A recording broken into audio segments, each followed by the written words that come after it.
Are you ready? My goodness. We are finally here. If you missed last week, we just did a planning for this week. This week is the real thing. Good morning, good afternoon, good evening, wherever you happen to be in the world. I hope that you are staying hydrated and that you are ready for this campaign to begin. I am MJ, your game master for this campaign, and of course, I'm not here alone, but they can't hear me right now. Oh wait, they can hear me if they're in stream, but I can't hear them. And oh, wait a minute. Okay, there are going to be some people who haven't seen me since I had long hair again. Because if you weren't here at the session 0, then if you were here, you would have seen that. So that's not a surprise anymore. But yay, surprise! I am very happy to see all of you here. It is so very, very exciting to have you here and to be able to have this this opportunity to have this wonderful campaign. We're going to get going with it as soon as we possibly can. I need Discord as my active window. There we go. Hello, everyone. Hello. Hi. I ask again, now in front of God and everyone, are you ready? Oh yeah. Ready for what? Let's do it. I just like what? Right. Wait, where am I again? What So, we're doing this is a watch party, right? We're gonna watch Daredevil. Yeah. Crazy Wait, news for you. why did my door just open? What? That was me. What? Get I'm Ashfall bringing again. snacks. I'm bringing It's like a snacks. sleepover.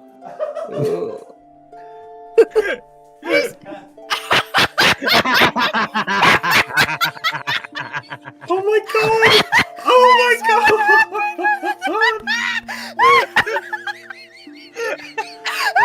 Perfect. Awesome. Amazing. Here we see the wildlife of Korea.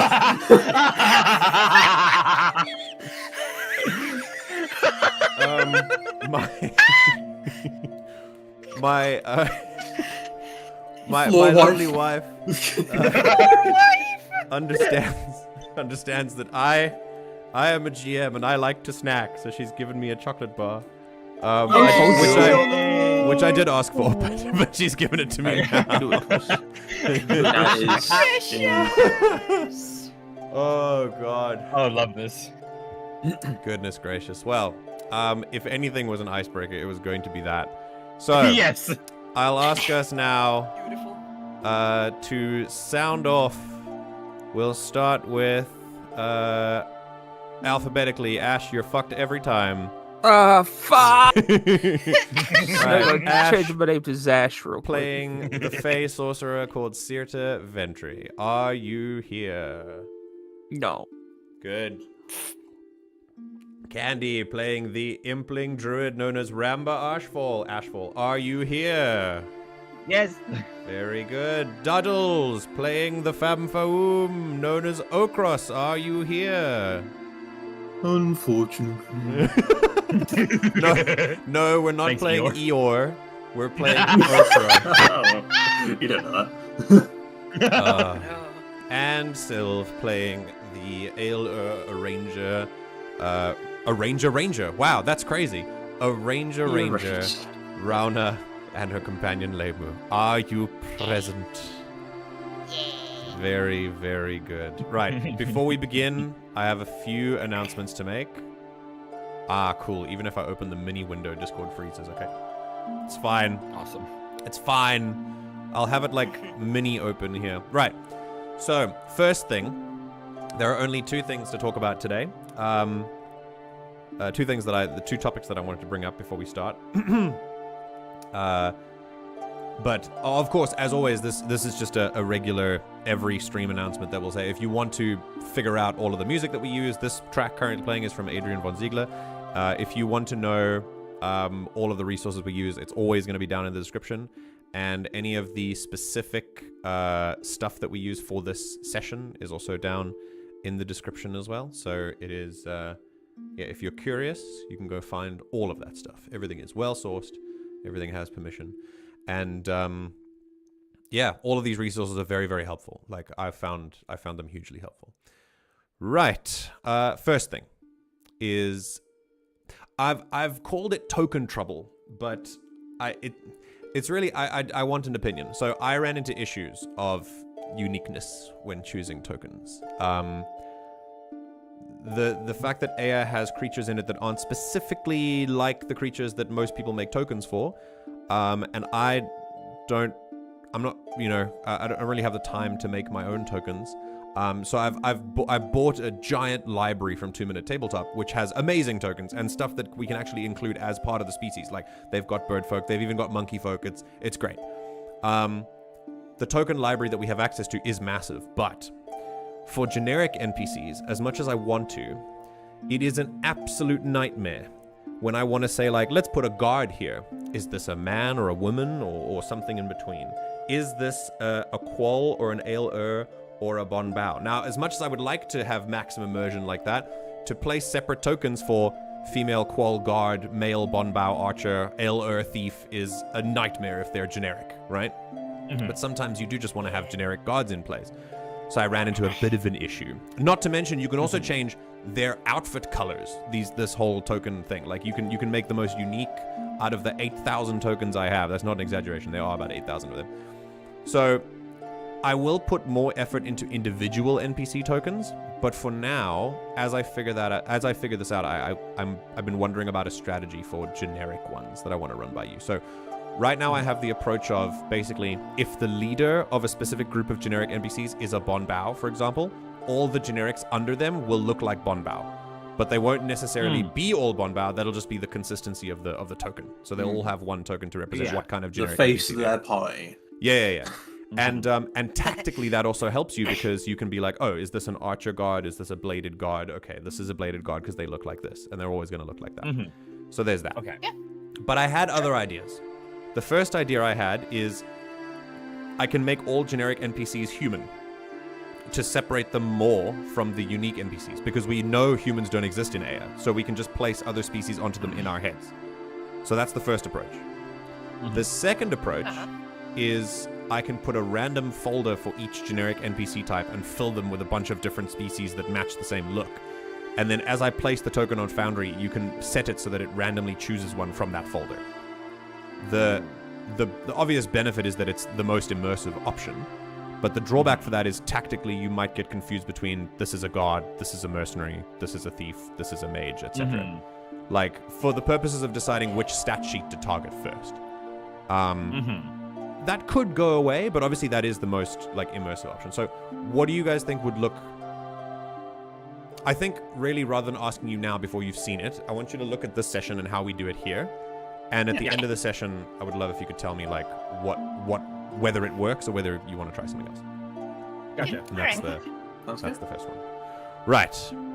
The second thing is, as I was planning, I realized something. The NPC stat sheets aren't closed lists in Daggerheart. The system encourages me to play by different rules than you.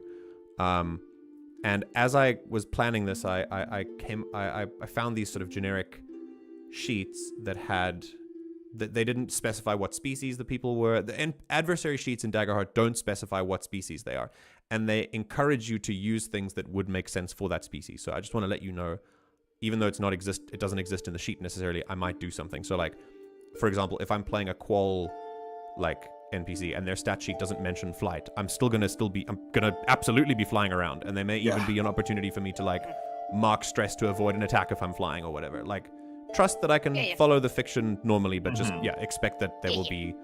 I will just make a lot of stuff up as we go that might not be in the sheet. Cool.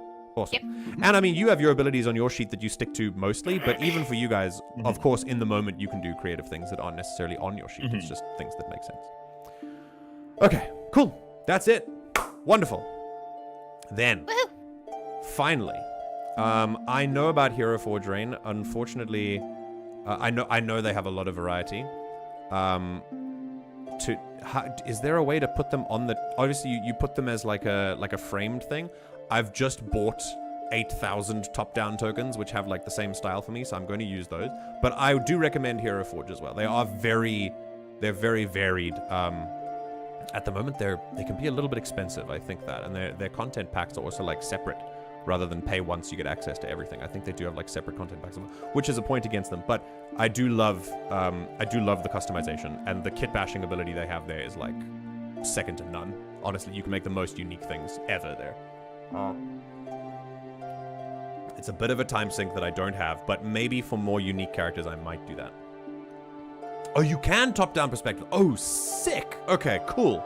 Well, I will do that. I'll have a look. At the moment, I'm pretty sure I'm gonna stick to my to the tokens I've already bought, but I will have a look and see if I can make the sort of visual style the same. Then maybe that's the thing. Right. Then, my friends, without further ado, are we ready to begin Season 1, Session 1 of One Can Hope? Yes. Ask why you need I to. hope so. Are you not ready? Unmute thyself. There you go. Fishies. Then if we are ready, then let us begin with Recitals of Eyya, Season 1, Session 1. Here we go.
It's the first official time I've done that, and I don't think I'll ever get tired of it.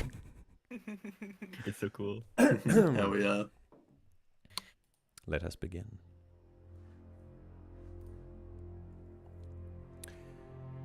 It's a curious responsibility, telling a story. Stories hold immense power, even the ones told with a light heart and a bright smile. They are opportunities for discussion, education, or reflection. They can harm, or they can heal. When done right, a good story is food for the soul.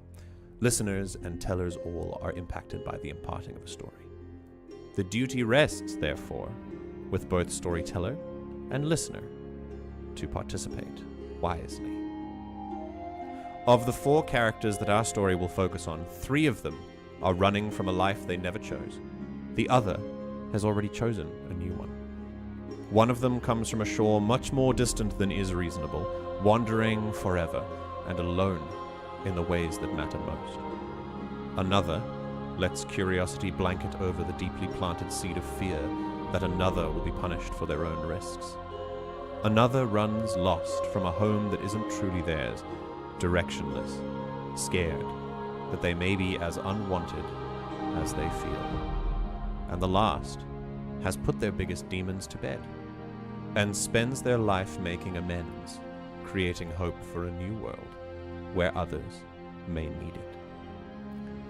This story is not necessarily about their stories directly. It's about how their paths will first cross.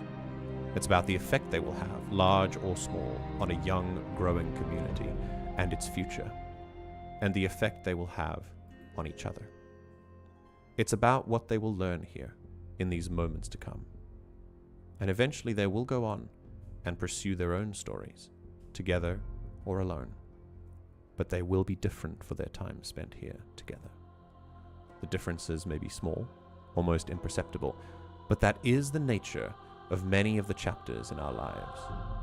We are a product of the road that led us here, whether that road was about us or not.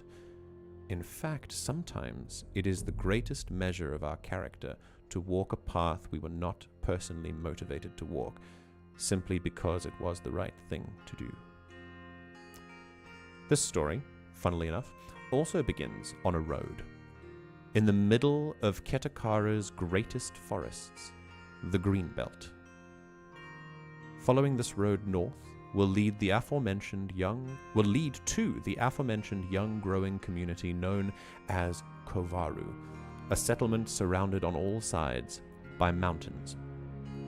Here, on this road, heavy but gentle footsteps herald a lone wanderer, humming a tune that makes the leaves seem to turn in his direction. And I would like to divert your attention to the Foundry. There we go. Funk. Haha. It is a beautiful, slightly snowed morning, and yet the snow is not actively falling. It is it might have fallen in the night a little bit. The last recesses of it are melting away. The hang on a second.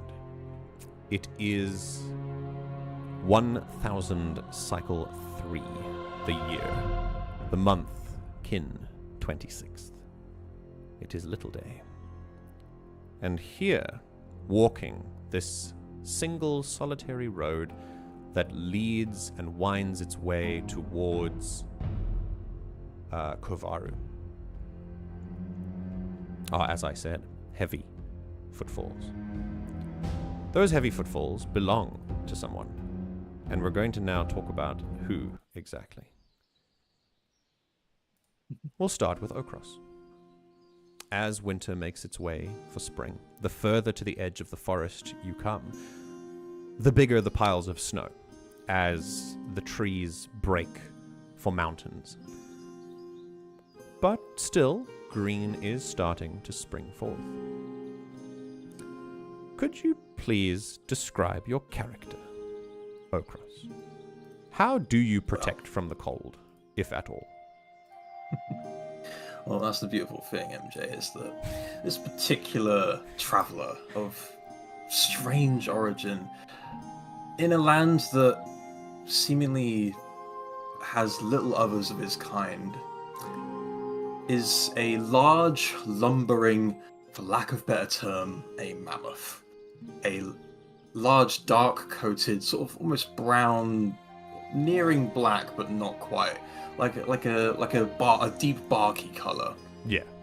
Is this lumbering mammoth creature that trudges through the lightly snowed terrain on a path that, well, most civilizations don't really account for his incredible size, but nature tends to do so quite well. Mm-hmm. And he is a rugged, scarred figure. He has a almost like golden sun's dawn color cloak that he has covering his immense body, albeit somewhat unnecessarily because of his great thick coat that he has of just the fur and pelt that he has. And he has beneath this cloak like old but well-maintained battered bits of armor that he has done a good job of maintaining, but it's clear he's no blacksmith. But it's definitely someone that cares for his equipment. Very cool. His tusks frame his otherwise huge noggin, and one of them does. The other is sort of a broken memorabilia. I think according to his token art, it's sort of like some metal has been placed on to make it sort of more balanced. Yes, basically it is been given a similarly old but well-maintained look, like a metal sort of like tusk cap that is like basically mimicking the tusk as well, but is obviously much shorter than the other one. Okay. He has eyes that are reminiscent of the very dawn of which he now looks upon. And as his you don't have to go this hard. Please go harder. It's so good. You're wonderful. Keep going. As his trunk just gently sways along with his movements, armored as well, like his legs are. Yes. The for lack of a better term, truncticles on the end of it, gently grazing the grass and the snow, just taking little bits of it as he walks along, and just reminding himself of how fortunate he is to be here after so long, and after a long life of regret, of faith, and now of travel. And indeed, travel. You are on the road to Kuvaru. Why? What do you want to do there, if anything? Does any good wanderer really need a reason? Though, yes, he does have a reason. It's that Ochros is, in the realm of Katakara, much more used to the eastern regions of the land. Yes. Albeit he's lived well over a century in this land and has travelled to the western regions, they are a little bit more unfamiliar to him, and so naturally he's taken more to the northwestern side of Katakara this time, and is without much of a aim, direction, he wanders towards Kuvaru. Like I said, without too much of a cause other than perhaps the journey, and perhaps the hope that he can maybe lend some help somewhere if they need. Cool. And how long have you been on the road? Where do we begin? No. I don't mean like 50 years. I mean like, what was the place? Like, how long before you stayed somewhere and helped someone out? And who did you heal or aid before this? Like, how long has it been? This leg of your journey. How long do you reckon it's been?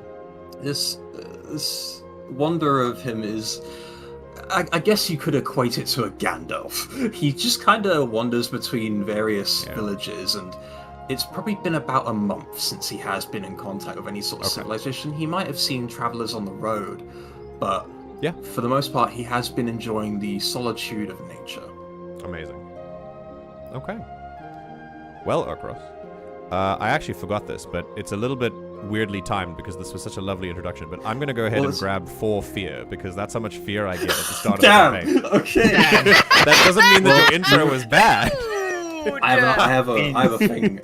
I have a thing to go after that, because as he witnesses this new dawn and a beautiful morning, it's again a reminder of how far he's come and how much he's grown as a person. And he is thankful for that, as I'd like to use prayer dice. Yeah, let's do your prayer dice. Yeah. Roll those. Roll those on anyone, that. So if anyone has any like at the top of the session stuff that you have, like, please do that. Also, make sure, I don't know if you reset your character sheets. I don't know if you reset your character sheets past the session 0, but you get you should have 2 hope. You should all have 2 hope. Yes. And I have as many fear as they are party members. Prayer dice. Okay, go ahead and roll your d4s. I'm going to roll 2d4s, and one of them will be a 4, MJ. I'm very sorry. Because of your other ability. Because of my subclass thing, yes. If you roll another 4 and you get 2 4s, I may cry. Let's see how just good of a day this is. Oh, thank God. Okay. All right, that's a 1 and a 2. So I'm assuming the 1 is going to change. Replace the 1. Okay. So I have a 2 and a 4. You have a 2 and a 4. We love it. Okay. 2 so, and 4. Ochros. Wondering as you do, I have nothing more to say except what a lovely introduction. There's nothing really I can add to that, except for the fact that as you are walking, As I said, winter is making its way to spring, and your feet are making... Something to note for viewers is that Famfaum are not loxodons. They're not bipedal elephants. They are full elephants.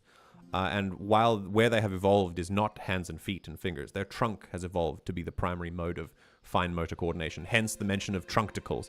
Famfaum have a set of appendages on the outside of their trunk that have curled around like fingers and stuff that can... No bones, but just really good muscle and muscle tissue that can grab onto things with remarkable precision.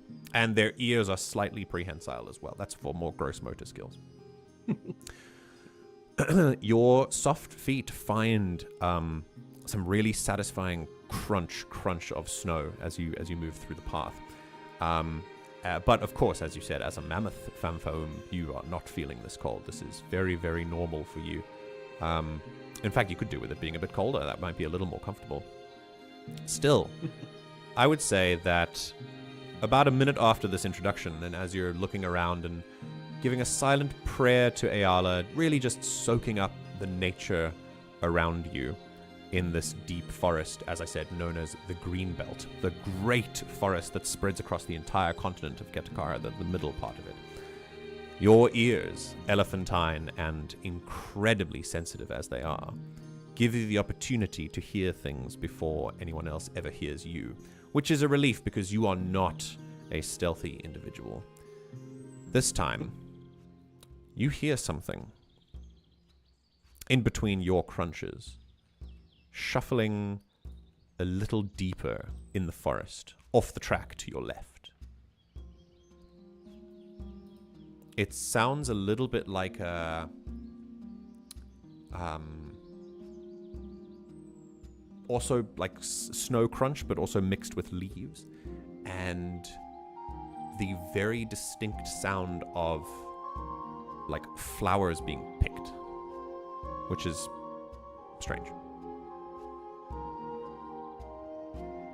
And your well-trained ears know that this is not something that you'd be able to see. You'd have to like actually go in and look at to see if you can detect what it is. You just hear it for now. What do you do?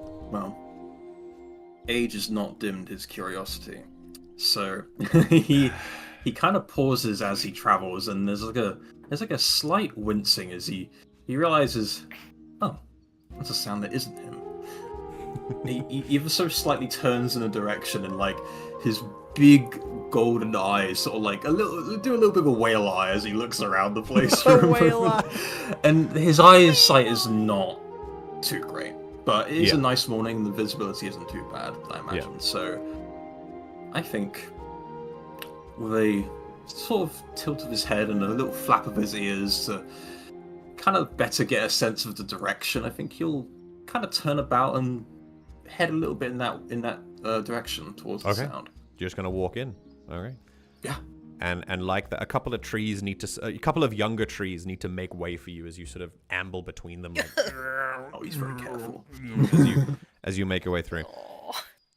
Whoever it is, it will be impossible to ignore an elephant, especially because elephants aren't usually seen in these like tight forests. They're usually in open plains, and especially because Famfaum are not a thing that is in Ketakara as far as you know.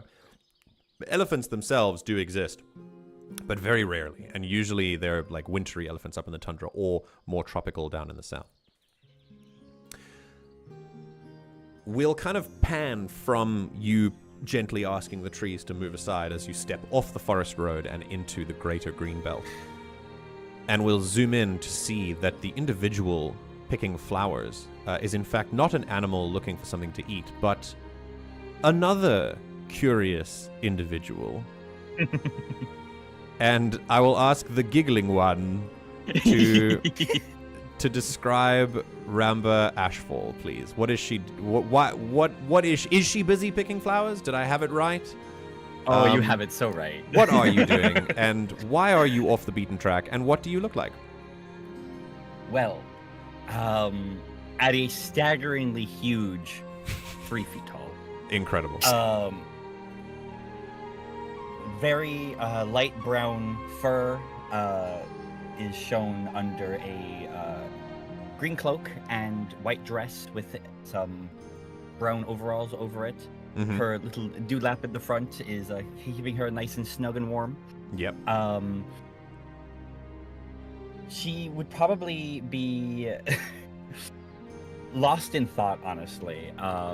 Trying to pick out which flowers are nearing the end of their own cycles to continue spreading their seeds across the world to grow more, and trying to pick out which ones would be okay with ending their current cycle. Okay. The Fabfoom would probably hear small whispers, just like would you like this color? I don't think this is really your style. As she picks stuff up and has like a huge gathering of like vines and leaves and flowers and stuff, and you can see already on her arm a couple of garlands and flower crowns already made, and she's kind of shuffling from this little small area. The beaten path is not something she has ever walked. She makes almost her out own of way spite, just like right next to almost out of spite. Yes.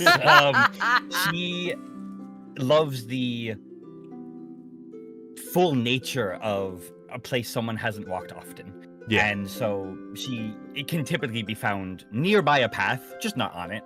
And she's currently talking to some of the trees, and you can see a couple of them decorated already with these flowers and garlands kind of tied to them.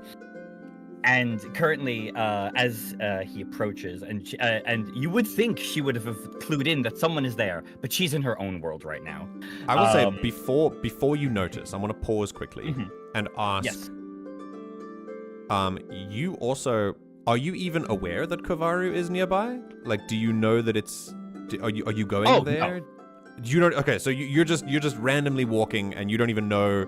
No, that so Kovaru to is get where you're here, headed. Her journey has been random encounters with people. She's headed to a couple of other small settlements and stuff throughout her few months journey at this point.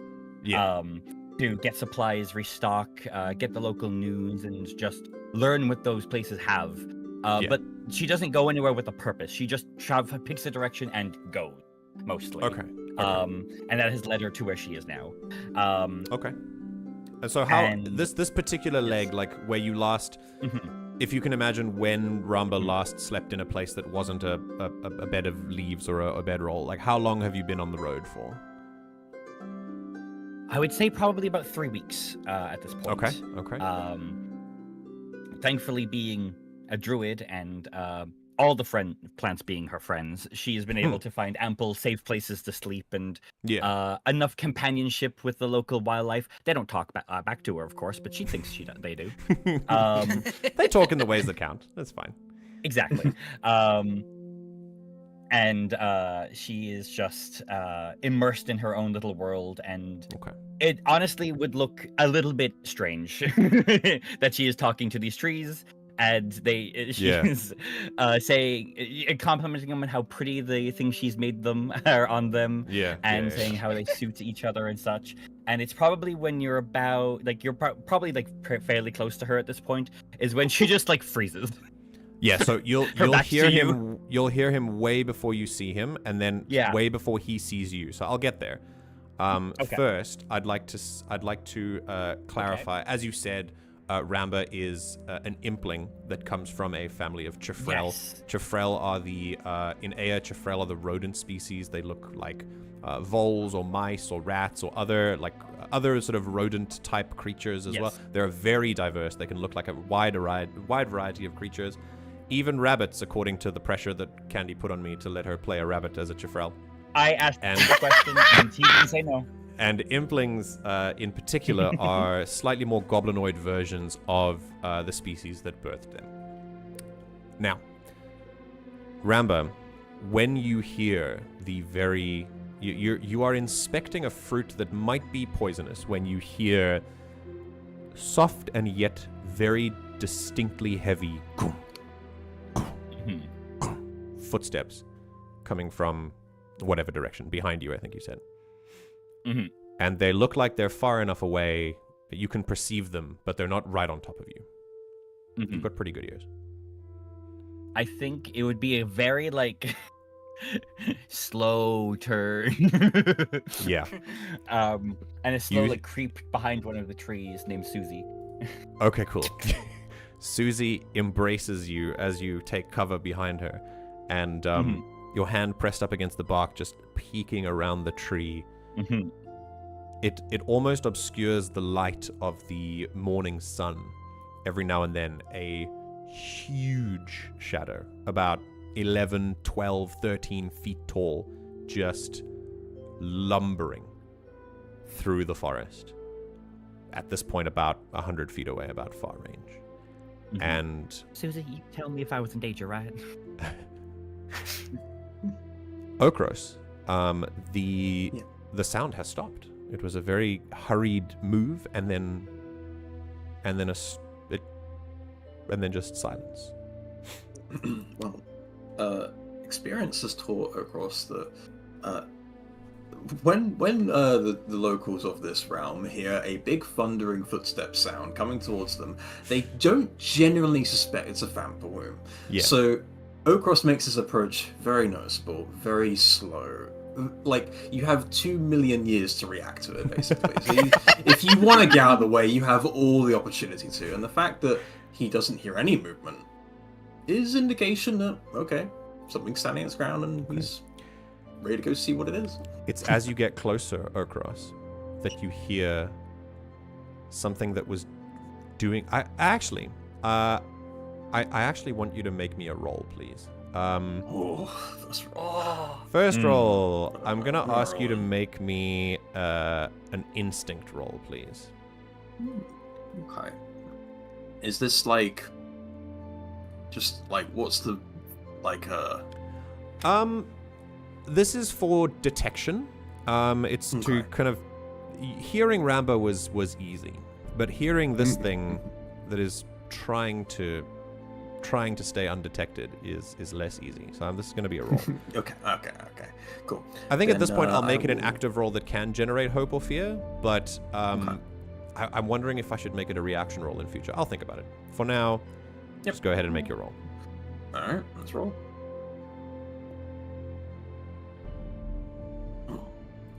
Oh. Alright, let's have a look. Uh-oh.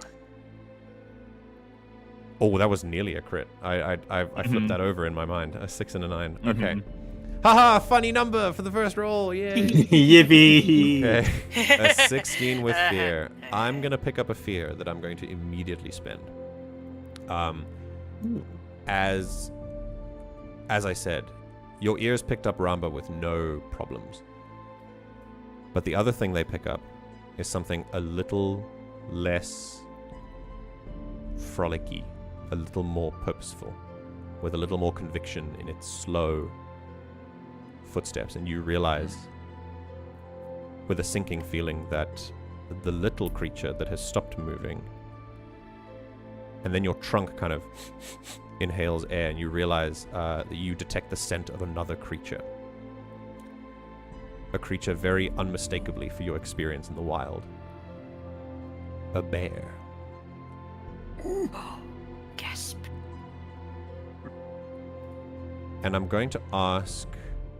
Yeah, you are the only one who hears this. Ramba, you are at this point, too terrified by, or at least too focused on the sounds of Ochros. Ochros is the one who hears the bear.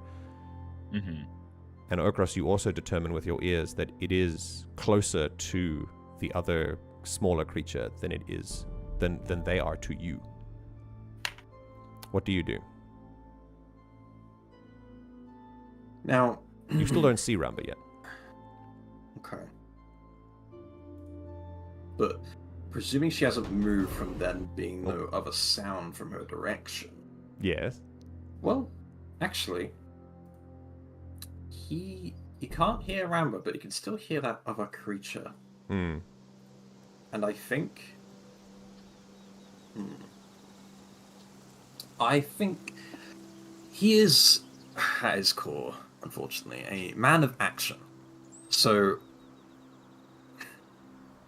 in these dismissing the worry that he might startle whoever was out here, muttering to themselves, he's much more concerned with their well-being.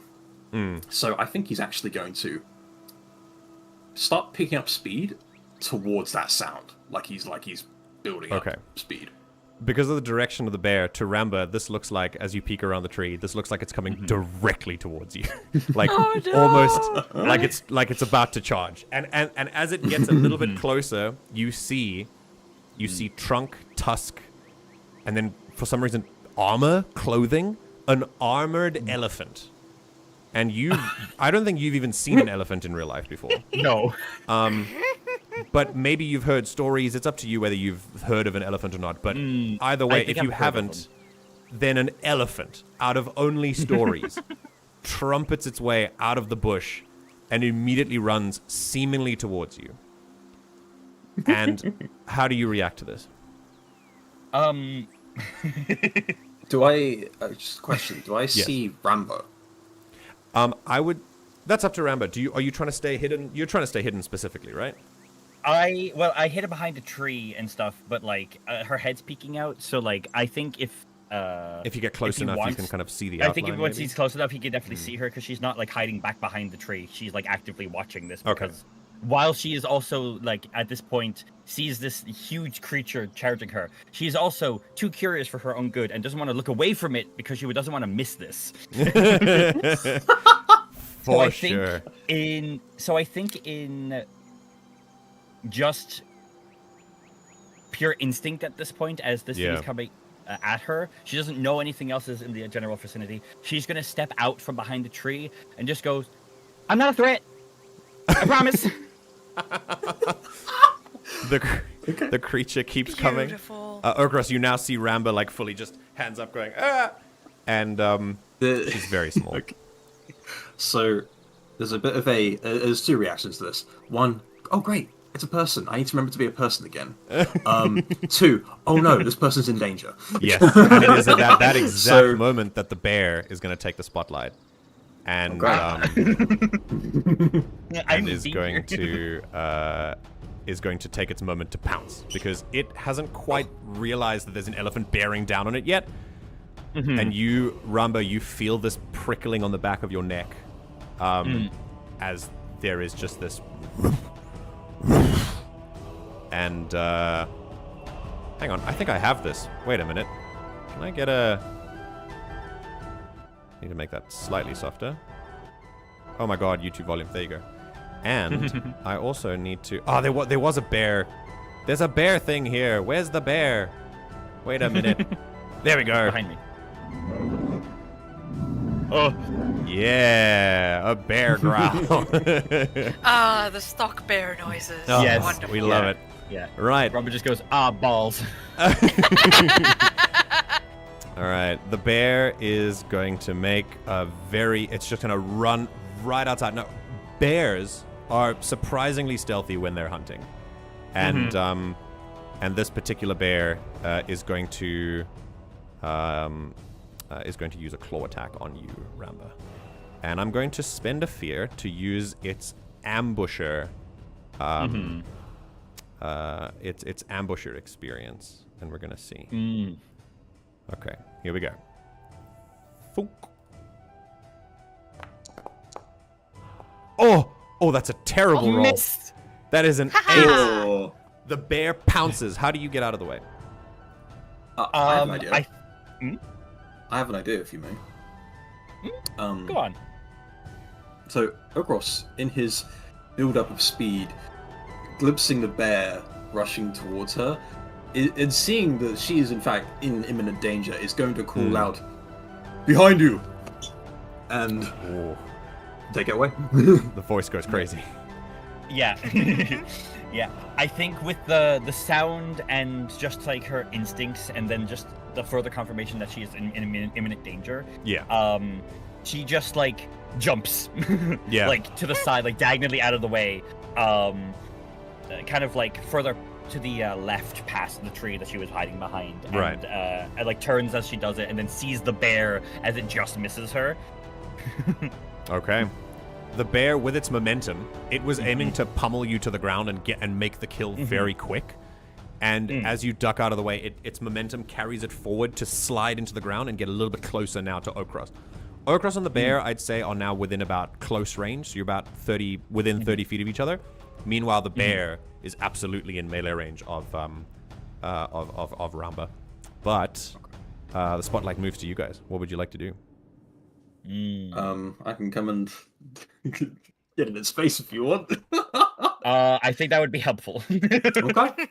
So building up, I will say then, if the Ochros building up speed. Yeah. Now a proper charge is just going to charge right towards this bear and essentially tackle it with its whole body to get it away from. Oh Ramba. shit. Okay. Just like full on gore of tusks and just move it away. Very, very good. Okay. Go ahead and make that sounds like a mace attack. I think we flavored that as. Yeah. How do I make things think repeat in this? I can loop it. There we go.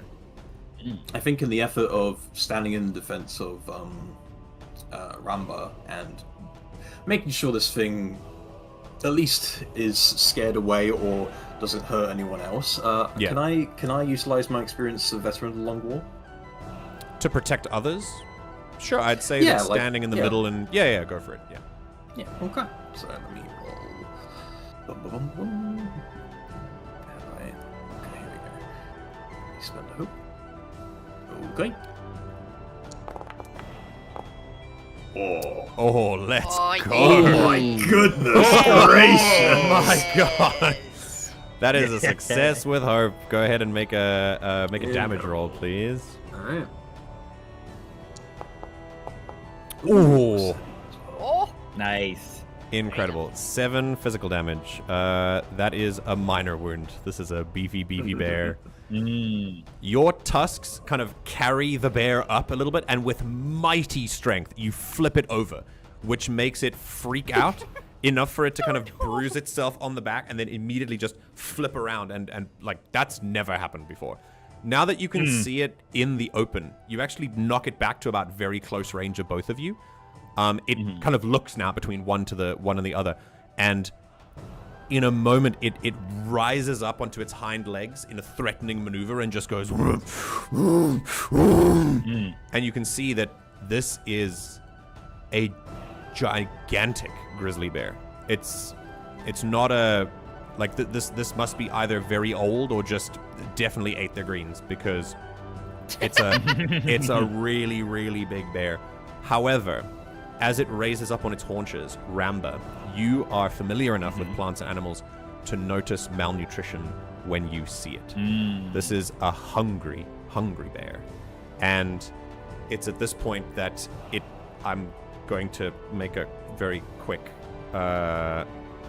D20 roll to see if hunger is going to win out or if self-preservation is going to win out. poor thing's been sleeping all winter. Very Hunger is going to win out, and it's going to run Oh no. immediately and try to it's going to try and scare you off, Ochros. And I mean, it's a bear. I mean, how reasonably scared would Ochros be of a bear? I mean, it's big, but it's not bigger than you. Well, I'd argue that he's seen quite a lot in his years, and especially what magic can do in a war, and that is infinitely more scary. Yeah, fair enough. What music can do in a war. Yeah, fair enough. And so in that case, it's going to try and scare you off. You do nothing, and then it's just going to start preparing itself to attack. But you still have the spotlight, so who would like to go next? Candy? Yes, I would like to try something. Yeah. I think noticing its malnutrition, I think Ramba, instead of entering like a combat stance, despite that it attacked her, I think she's going to poke again, like now that there's interposed between her and the bear, this elephant, mammoth. She's like with Susie, gonna poke her head around its leg, and she's going to I want to cast Nature's Tongue. Ooh. And I want to try to talk to it. Let's fucking go. All right. Post it in chat for me, please. Yes. You can speak the language of the natural world. When you want to speak to the plants and animals around you, make an instinct roll, difficulty 12. On a success, they'll give you the information they know. You can just chat to them. On a roll with fear, their knowledge might be limited or come at a cost. Additionally, before you make a spellcast roll while in a natural environment, you can spend a hope to gain a +2 bonus. Oh, you are definitely within a natural environment. Go for it. Yes, so I'd like to spend a hope with it too. Go for it. Yeah. So this you would say gain bonus. I think you would click that. Yeah. So so I make instinct. So click boop, and then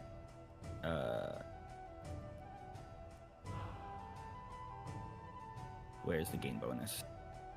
A situated bonus, I'll just do 2 then, because of Nature's Tongue. Okay, boop. I clicked the boop button. Can I boop? Okay. Let's boop. There we go. Okay. But I succeed. It's still a success with fear, so I'm gonna get a fear. And as you what is your goal here? Is your goal trying? Are you asking it a specific question? Are you trying to? Yes. Tell me what your goal is here. So I wanna just talk to it, and I'm gonna be like, hey, this is not a fight you want to take. He's bigger than you. I know you're hungry. If you go that way, about maybe a few hours travel, there's some berries. There's a river. You should be able to find some fish in there. But please, this is not a fight you want to take. We don't have to do this. Okay. When you speak with animals, does it sound any different from how you usually speak? Do you just speak and you let music carry its way its weight into? It's music that kind of like translates it for the animals and the plants around for them to understand it. So if you wouldn't mind, since this is our first description of Eyya's magic, is there? Are you singing this perchance? Maybe. No. Like you have a flute, I'm doing, don't you? I do have a flute, but for this one in particular, because it's sound that's coming out of her, she actually takes a whip and kind of whirls it around her, and kind of like with the sound it makes, it kind of like helps translate it. Oh, I love that. I love that. Yeah. Okay. Can you quickly make a 2d12 reaction roll? It won't generate any hope off you. Yes. 2d12 reactions, just the 2 dice above it. And this. Rather than this being just a source or anything. Oh, great. Okay, cool. All right, that's fine. So instead of this being just a source where energy comes from, because you're actually changing things, I'd say the energy comes from your own energy reserves. And so if this was basically after using this kind of thing, maybe you feel a little bit more peckish or a little bit more tired or whatever. Yeah, that's fine. Yeah, I'm not sure about all the abilities and making all of them complicated. We'll see. Either way, you are first engaging with the sort of magical energies of Eyya that underpin the world, the world song, as you move your whip around, and in your mind's eye, you can sense that as your whip curls, it takes motes of music from the air and sends them into a pattern. And as your whip cracks in certain ways, it strikes the notes in certain ways, and that carries your message forward into a way that the bear can understand. The world song does the translation for you. The bear, with the rest, Ochros, what you see is just Ramba kind of gets some space from you, leans out a little bit, and then just starts cracking a whip and speaking. And as she speaks, the bear just kind of shakes its head, and every time the whip cracks, kind of takes another small step back, and its fur bristles as it receives the message, and it doesn't quite know what to do with the fact that it's just been talked to. And as a response, I think the world song carries its own message as it gives a back to you, as the voice that comes back is something that you can understand inherently in your mind, and it is just simply 2 words. Hungry. Cub.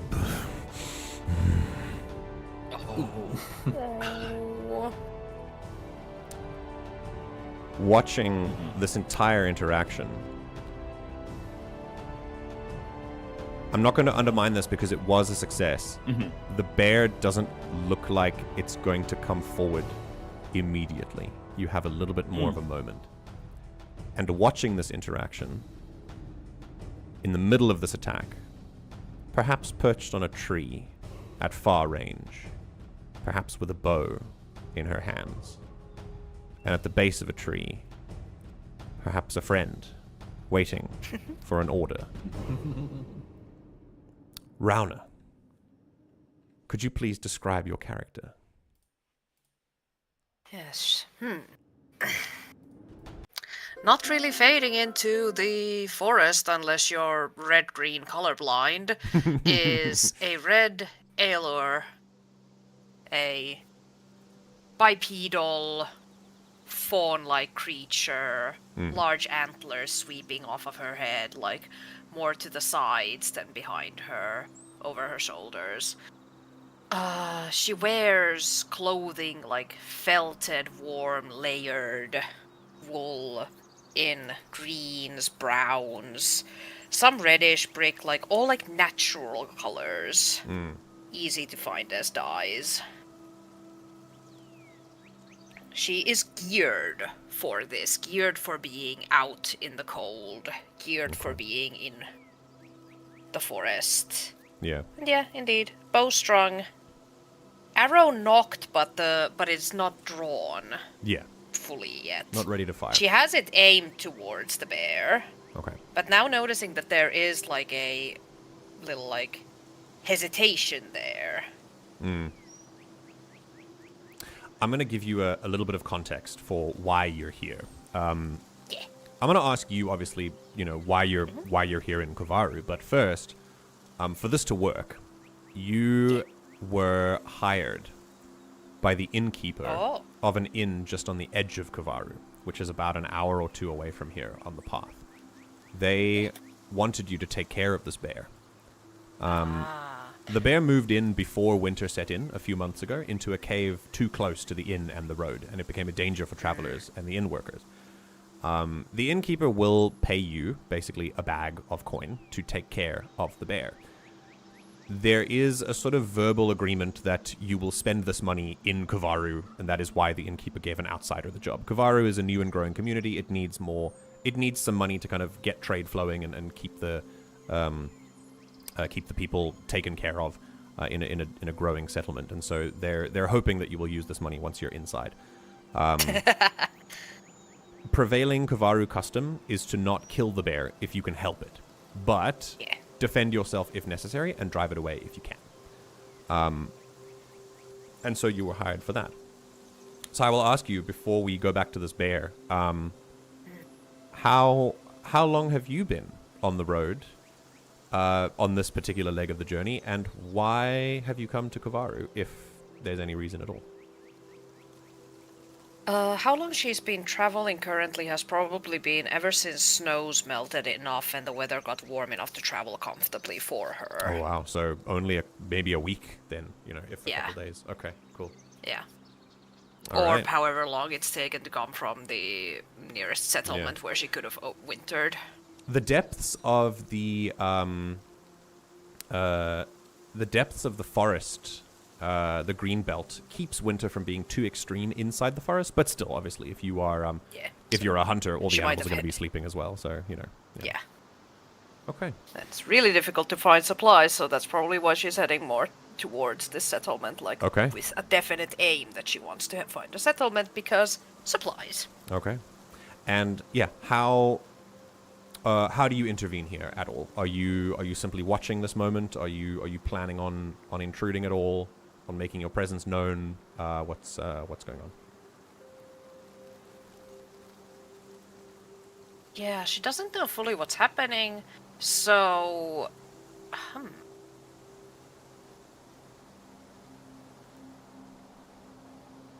what I want her to have to do is fire a whistling arrow. Oh, nice. Like a screaming arrow, so that it flies behind Ochros and Ramba, so that it sounds like there's scary noise coming from behind them, so that hopefully the bear will be like, yeah, scary noise, going away. Okay, to kind of reinforce what Ramba's doing, like, you don't want this fight, and then you want to just amp up the fear factor and just make it run. Yeah. Yeah. Okay.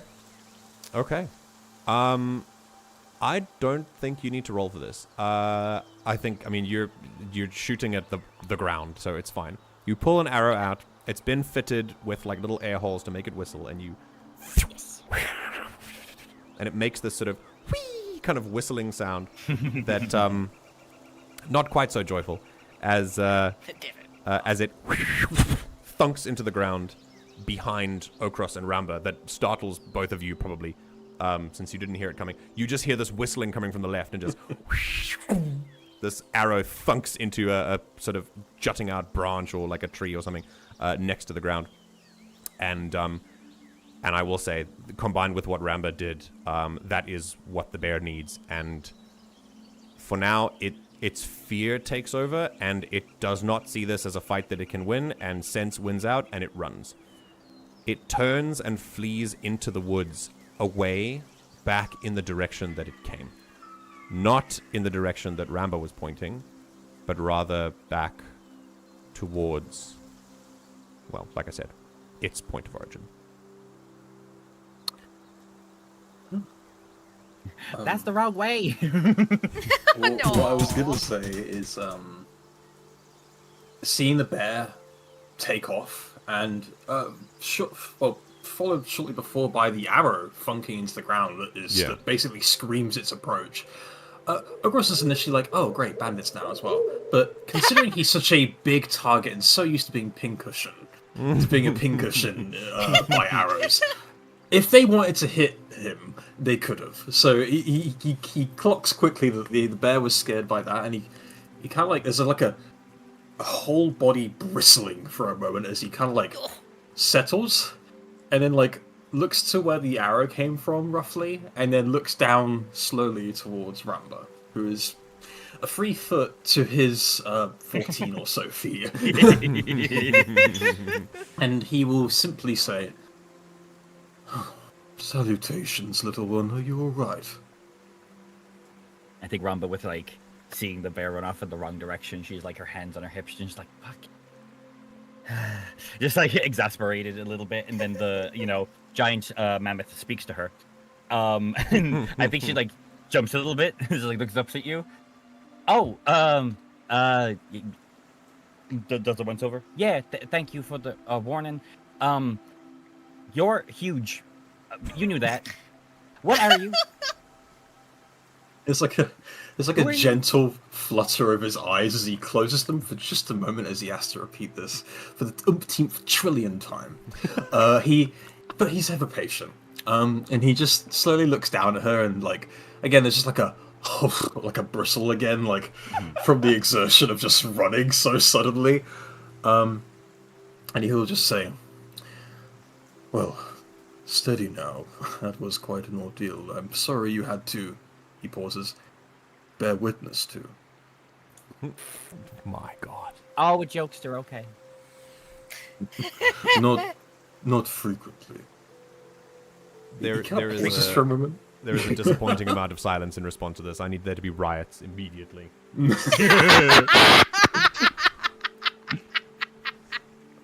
Unbelievable. He's gonna pause and kind of look in the direction of where the arrow came from again, in case Rauna is doing anything. Yeah, and Rauna, you see the bear take off. That's your quarry, but you're pretty good at tracking I'm things. first gotta check if the right. The first thing people see coming from that direction is a he's not gonna be barking. There are huffs. There are huffs as he's like exerting himself going through the leaves. But is a huge dog. Basically, Irish wolfhound on a touch of steroids, just slightly taller. Very intelligent, curious, eager looking as it like rounds through some bushes and then just stops. Peace it's somewhere. like at eye level with Ramba. Just like watching. No. Pausing there, watching. He has some like harness system on him that has some small bags, and it's probably not cold enough that he'd need a mantle, so he doesn't have like it's just gray mottled fur. and dark brown eyes that watch very curiously at what's happening on this clearing.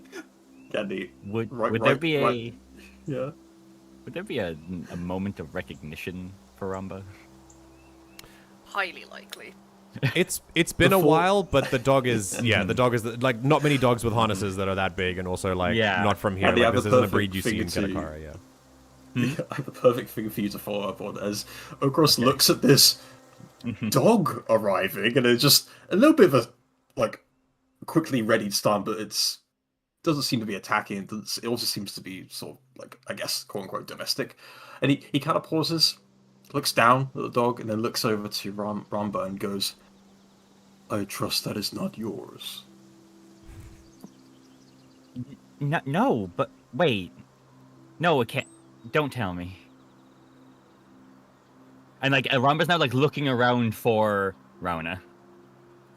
Leimu leans his head forward, like towards Ramba, and sniffs like the intense sniffing of "Hey, wait a minute." Yeah. Then his tail picks up. There's a little loose, like slow wag, like "Hey, I think I know this smell." Then he looks over his shoulder, and there's a little huff when Rauna steps into view properly. And yeah. She's tall. She's like 2 meters. Whatever that is in inches, I don't remember. I have it somewhere. 6 feet maybe. Yeah. Two meters is like about 6.5 feet. Yeah. Cool. Yeah. Clopping And Ramba, on I would say this is uncovered probably. hooves. This is Ramba. I mean, it's up to you whether you recognize her or not. But I would say this is that you've never. I don't think you've seen a combination like this before, and you'd probably remember it only once before. Yeah, and especially the kind of time you spent together was very important for you. So yeah, you would definitely remember. Oh no fucking way! Rauna doesn't seem to notice this. She looks first at this huge mammoth, and there's a moment of, well, I haven't seen that before. Like no words, just like a stare, deadpan stare. Her long tail flicks once, twice. Then she just files this information into her brain that like, okay, this is a thing that exists right now in front of me. Rauna. And then she looks down to Ramba, and like, okay, Chifrel, maybe. That's maybe a Chifrel. Wait, have I seen a Chifrel that looks like that? And it's just kind of. Then again, that information gets filed to somewhere like not important right now. It'll come she back. Looks Yeah. between both of them, and then Hey, like. Joe. 5 to And 7 then- business weeks, we'll deal with it.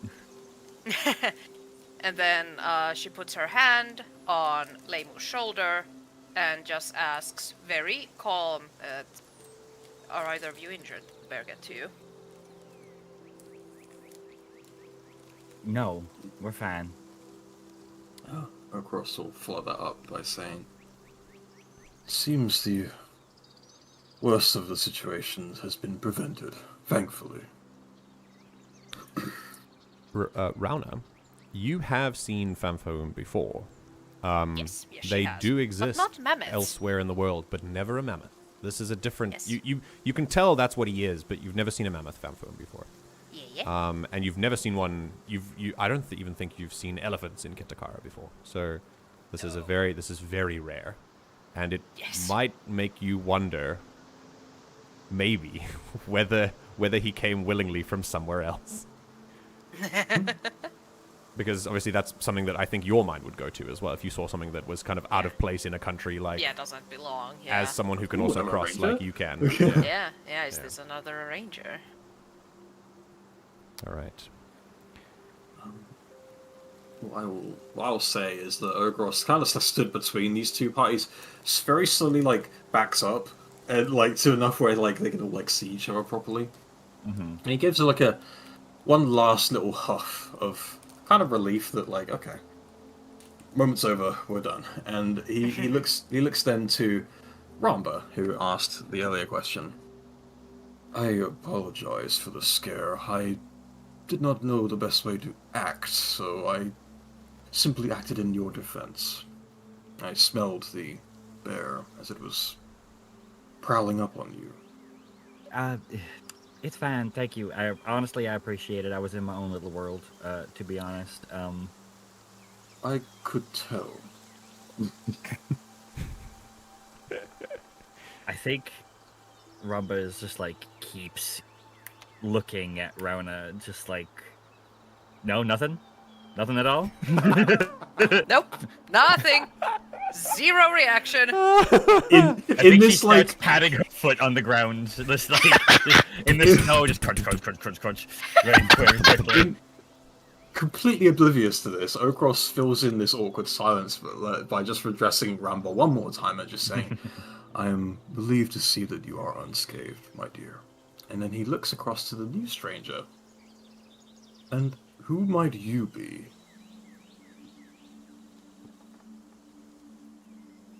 Just a blink of silence, then I am Rauna, this is Leimu, and once she's nodded towards Leimu, she just walks, like, nonchalantly walks past and goes to pick up the arrow that she fired. And we were hired to, what's the word? Drive away? Drive this bear away from the inn. Inn? Yes, there is an inn, and she points. Oh. Well, that'll be handy. But wait, drive. So it's been pestering them? Yes. Wouldn't happy to be at the village of Orvel, would it? I'm gonna write that down Little head tilt. for later. Might have been.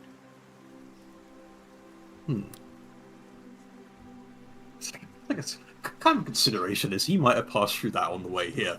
As he then like pauses and kind of looks towards where the bear like scampered off. Then I trust you won't be leaving your quarry. No, I will not. I do not intend to kill it if I can help it. That's good. It's hunting because of its cub. They're hungry. It told me. She narrows her eyes at that. Like at first, she had like a realization light bulb. Like, of course, a mother bear with cubs. Fuck. Then Ramba says that, and then there's like a what? Like her head tilts. Leimu notices this and is like, "Oh, we're having a think," and tilts his head as well. Love. Oh, so good. Okay, so I don't think you've actually forgotten everything about me, Rauna, have you? You did stay at our village for a few months. There's like a weird side eye now wailing between these two. Rauna's tail starts flicking. She's thinking. Leimu looks up at her, nudges her once, like nudges her thigh with his nose, then just walks over to Ramba, like tail wagging slowly, like the dog approaching, like, "Hi, I know you, hello." And then, She would attempt to give like ear scritches if he allowed it. yeah, your screeches are allowed. Yeah. He's very like he's sedated about this attention. You know how some dogs are very like yes, all the heads now immediately. Leimu's more like my honor is being satisfied. I am goodest boy. Yeah, I'm the goodest boy. I deserve this. Yes. Oh, that's so good. Yeah. I think, like with Leimu's like, recognition of her at least. Well, at least one of you remember me. Goddamn.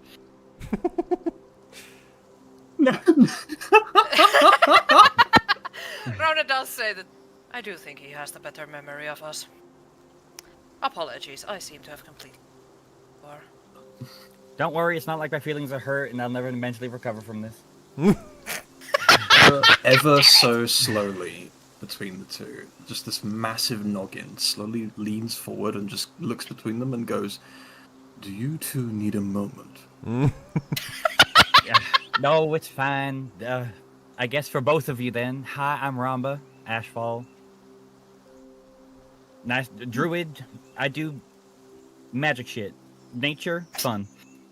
Yeah, hearing that like she talked to the bear and then druid makes sense. And he doesn't actually seem that surprised. There's like a moment, there's like a flutter of recognition in his big old eyes, and he just gently bows his head. A true pleasure then, Ramba and Rauna. when Ochros was leaning over, Leimu does bristle a bit like big thing scary. But noticing that it's not a threatening motion, he calms down. And Rauna walks a little closer and nods to Ochros, looks to Ramba like, wait a minute. That... How many years ago was that? About 2.5, I think. If my time is right, which it usually isn't. I forgot Shifrel grew that quickly. Yeah, she was a baby.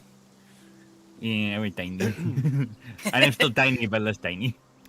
And watching this interaction, having followed Rauna from the inn after seeing someone that looked very, very interesting, and decided to follow just on a whim, and is now, wherever they happen to be, just really impatient and asking if someone can please perform some music so that she can have a snack because she's getting really peckish. Watching this entire interaction, I would like Ash, at long last, to please describe your character and how they are eavesdropping on this conversation. Well, And as I said, you were following, you've been following Rauna since the inn. You've been hanging out at the inn since this, for as long as you like, and you've been following. Rauna came in, and you were like, "Wow, that's interesting." And then, I assume on a whim, you can tell me if I'm off base, but you might have heard something. Maybe she's going bear hunting, and that was interesting to you, or whatever. But you decided to follow her, and here you are. So tell me, please. I've not seen a... What the fuck's a bear? I've not seen a bear before. True, actually. Yeah, you're a very sheltered little fairy. So yeah, tell me what Cyrta looks like, please. Perched wherever she is. Well, she is clearly the tallest of the group, being 10 centimeters tall. Tiny Correct. little Not bug sure. wife lady. She is actually her clothes, if you could, get close enough to inspect, are actually very well made, and if they were normal people size, probably quite expensive. As is, these were probably made just from like some scraps, but still high quality material. The throwaway of high quality material. You know when you're knitting and you have like these yarn extras, Yeah, that, like yeah. you don't know what to do. Yeah, it's Don't, like don't torture Sylv like that. bits No, of like I know. tiny scraps that were cut off from like an actual piece of clothing. It just Yeah. Scraped out of the bin or something. I don't know. But you fashioned it into something that looks actually quite dapper, like quite nice. Yeah. Very cool. All right, Cyrta. And to confirm, in terms of species, of course, Cyrta is a fae, who is a little fairy person. They tend to be small in comparison to the species that performed music that awakened them. Fae are born out of acts of powerful music and emotion-based music. And the person who created Cyrta, usually it's accidental, was rather small already, and hence we have this little 10-centimeter fairy. Fae are defined in their role in society is defined by their ability to feed on the extra energy that magic, that music puts out into the world. A maestra is a conduit for casting spells in Eyya, and the world song moves through them, but just like any conduit, there's always some energy lost in any sort of physical process. That lost energy needs somewhere to go, and Fae are those kind of consumers of that extra energy. That's how they feed themselves. Cyrta, how did you arrive at the inn in particular? And how long have you been there before Rauna came in? Granted, it's been only about a couple of weeks since you even got to the mainland. So you've been traveling quite far.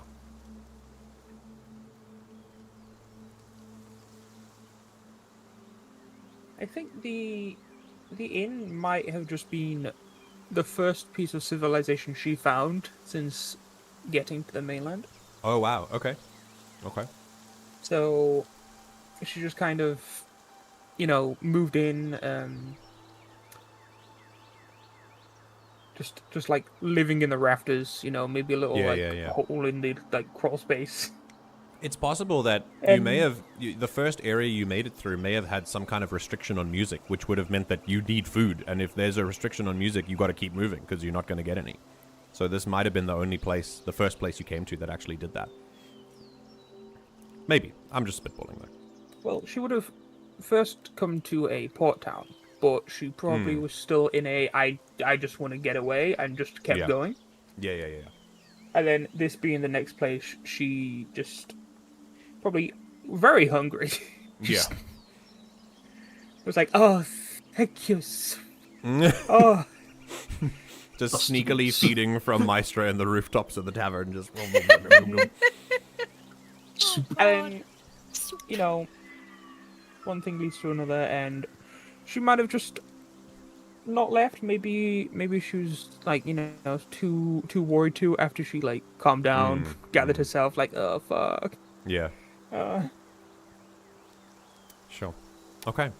Then, tell me, do you reveal yourself to the party at this moment? Are you still eavesdropping? And if you do, how? Not at the moment. I think she is just doing what she did when she was following just Rauna, and just stays in like the branches of the trees. Okay. And just occasionally flits between like the branches. Okay. And I'm going to be honest, for the rest of you, she's 10 centimeters tall. She's so tiny, so soft. No one's seen her yet. And she won't see her until she makes a lot of noise or until she decides to reveal herself. It's basically like a ladybug is following you around. Like, that's what it feels like. So, not quite as small, but I mean, more like a little bird. Yeah. A sparrow is hopping along. Yeah, but she's very good at remaining unseen, so I will say that for this moment, you can't really see her until she decides to reveal herself. So, Ash, you just go ahead and tell me when that happens. Mm-hmm. At that moment, all of you realize that the tracks do last a while, but at some point, I think especially Rauna realizes that your quarry shouldn't get away for too long. But yes, Duddles, you had a thing? I like to imagine during the talk between Rauna and Ramba, if it's still going on, Ochros is kind of like slowly backed away and just started like walking a little bit of a perimeter, like just past Ramba, and like there's a brief moment where he like is like an itch and he just brushes up against the tree that Ramba was briefly talking to, like, oh, that's a good itch. And then, like, slowly keeps walking to go and, like, find... He's not as good of a tracker as, say, Rauna would be, but he doesn't know that. So he's just going to keep an eye on, like, the rough area so that while they talk, they're not losing track of where the bear's gone. Okay. So then, Rauna, with that, the conversation is kind of like... Yeah, you seem like you've remembered Ramba now. Was there anything else you guys wanted to say before moving on? She does like look at Ramba and be like, well, wait a minute, think about this. Take your time.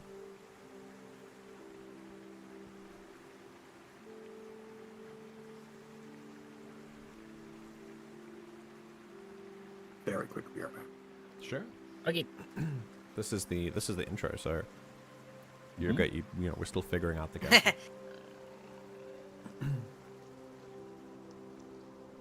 I do need to go after the bear, so if you wish to talk, do follow. As long as you can remain quiet. Or as long as you can remain.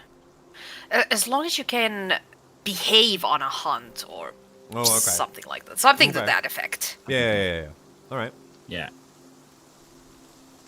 I can behave, thank you very much. And no, you're not getting rid of me that easily this time. Has she I just still have about decided, 3 I'm following you billion now? questions. Yeah, you ask that as Rauna like turns off and moves, and you're just like, and I have questions, and you just like run after her. Yeah. Yes. Also, because like Ramba, now knowing that this bear is really hungry and they have a cub to feed and everything, she like with this information, she just feels responsible to try to help them. That's lovely. Okay. So she's gonna try to make sure that they get situated. Stuff. She will absolutely And follow. so, with Rauna leading the way as a hunter, tracking this bear back to wherever it went. Ramba bounding along behind. Ochros realizing mid-back scratch that they're gone, so he goes, okay, cool, all right, let's keep moving. And flitting across the lower canopy of trees, a little fae zooming behind them. The beginnings of a very curious journey, indeed. I heard Duddles inhale like he wanted to say something. I was merely going to ask, look to Rauna for a moment and just say, you do not mind us coming along?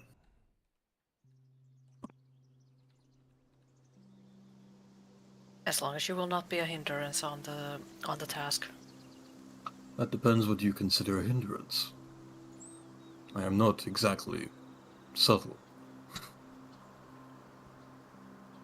I think in this case that is a boon, because we are meant to we are meant to enforce the idea upon the bear that this is not a place it wishes to settle at. It's like a little nod of consideration, and like his eyes slowly drift to Ramba. Besides, it seems this little one is quite curiously following along, and I would not like to see either of you be hurt. This little one has a name. Hello, Ramba. Thank you. Which, there's a moment. Ochros hasn't said his name. Rauna doesn't care. Does he in this The moment? curiosity to Ochros. No, he has not. He has not imparted his name yet. Okay. And I will say that even Ramba is from a community that probably would not have known about Ochros, and Rauna is too far west.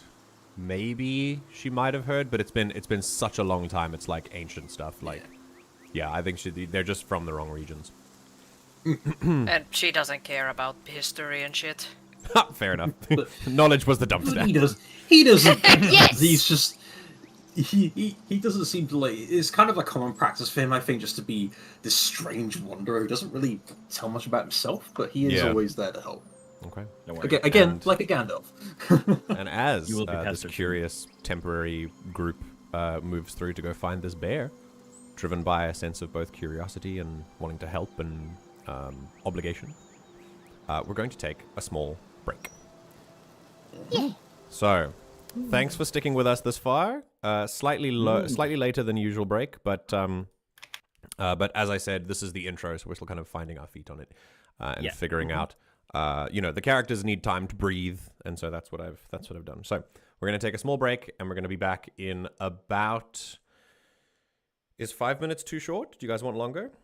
5 is good. Okay, let's take 5 minutes. Come back at 36 past, please. Thank you, everyone, for being here until now, and we'll see you in 5 minutes. Goodbye.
And we're back. Welcome Hello. back, everyone. Hello. We are here with Act 2. And I'm wondering, depending on how long this could be, I planned for 3 acts, but of course this is the intro, and I didn't want to rush the first scenes. Well, this act might go a little bit quicker, but we'll see. I don't want to rush, especially I don't want to rush session 1, so if we don't get to everything, that's of course fine. So, for now, let us continue. The trek. Yes, that is the kind of the occupational hazard with dealing with people who are very good at RP. Is that they tend to do it a lot, but that's also kind of what I love listening to. I don't know about anyone else in chat, but I love it when I, as a GM, can just sit back for 30 minutes and just watch everyone talk. I think it's great. Right. It helps establish the world. It's great. So, the tracking begins. And it begins with, I assume, the most experienced tracker here, Rauna. And I'm going to ask you, how are you going to be doing this?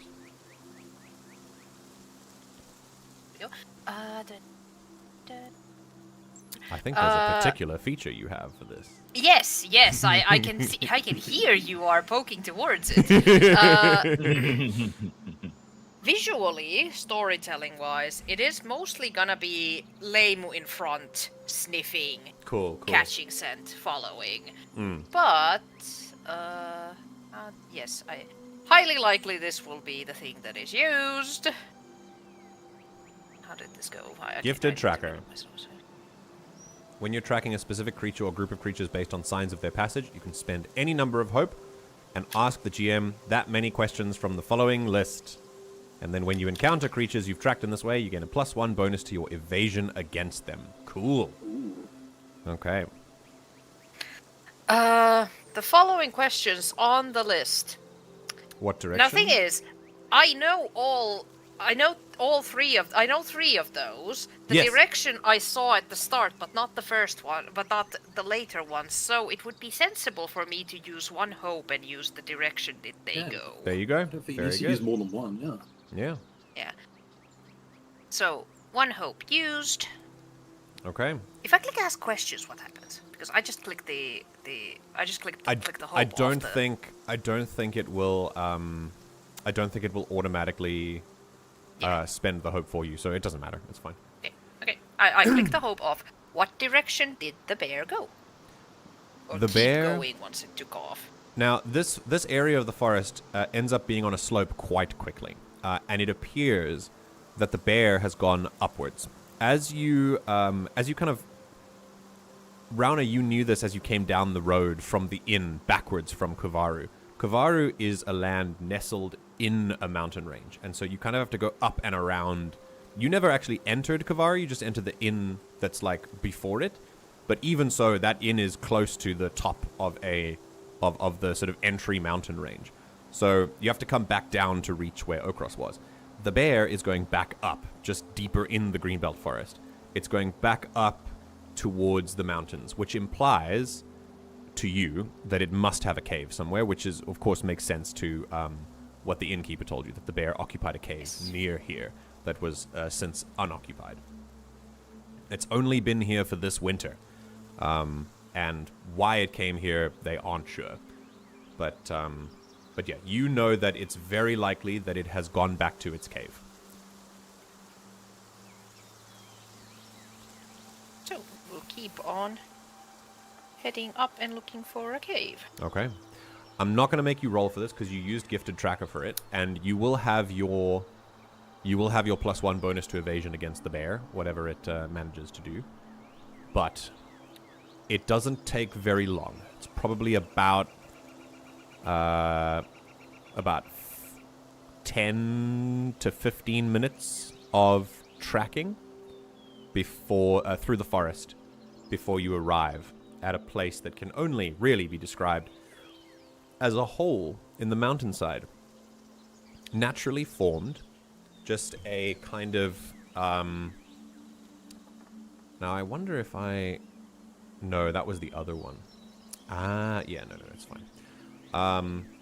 Yeah, just a hole in the mountainside.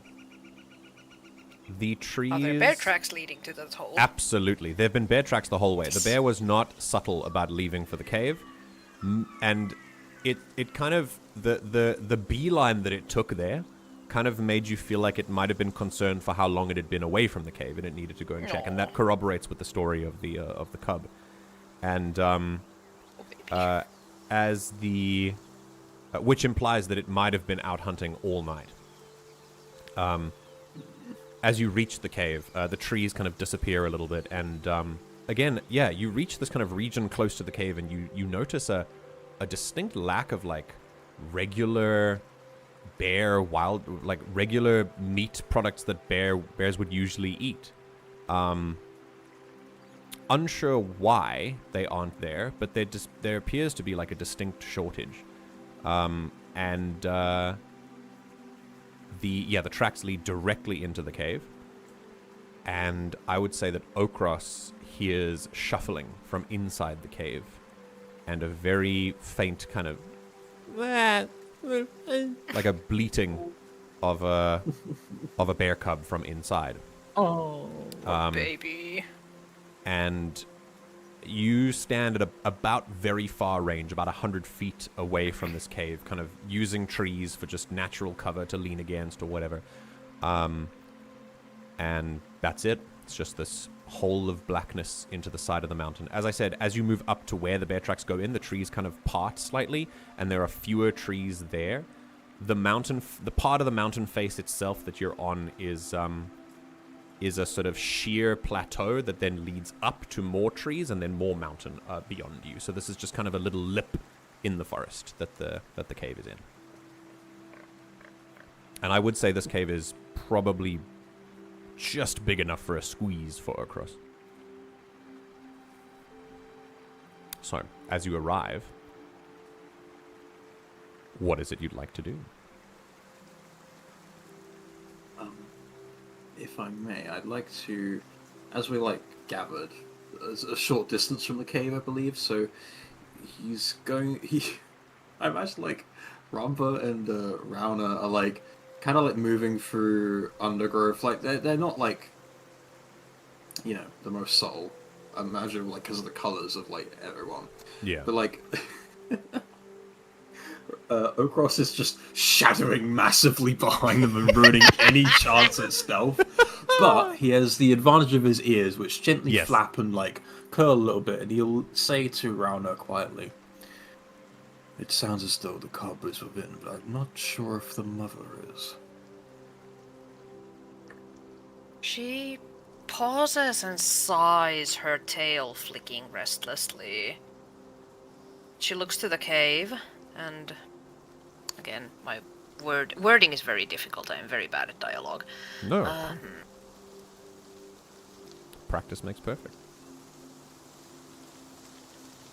That is a slight difficulty because we would need to convince the mother to move the cub, and charging into the cave would not help that cause.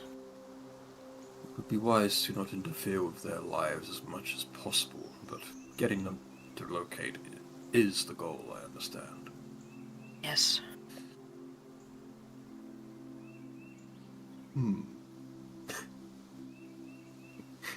He looks to the druid. Hi, how are you? Any bright ideas? Well, it's clear that they want to protect their cub, and if food's an issue in this area, at the very least, since I could communicate with them, I could try to convince them to just come with us to a area I saw a few hours away. It was on my travels. I don't know if there'd be a cave in the vicinity, but there was definitely some rivers with some fish in them. How close is that to... We can't say human. How close is that to people? Yeah, people is good. not exact clue, but it's and she points in the direction they all came from, which is the opposite of where they've traveled this far. And just goes, it's a few extra hours that way. What, like back down the mountain? Yeah, Perhaps back down the that is mountain. good enough. Perhaps then it may be an idea to try and convince them to migrate, and perhaps we can help take them there. Looks to Ramba primarily, because she's the one that can talk animal. Yeah, I mean, I think it'd be best if I called out to them and spoke with from outside the cave. I don't want to intrude and cause any extra tension, especially with the fact that we've also already had a scuffle. I don't want to scare him and make him not trust us. I would be And the mother mindful. will be extremely protective with the cub nearby. Absolutely. If the mother is not here, I would advise caution, because calling out for it may lure the cub out, and the cub knows no better.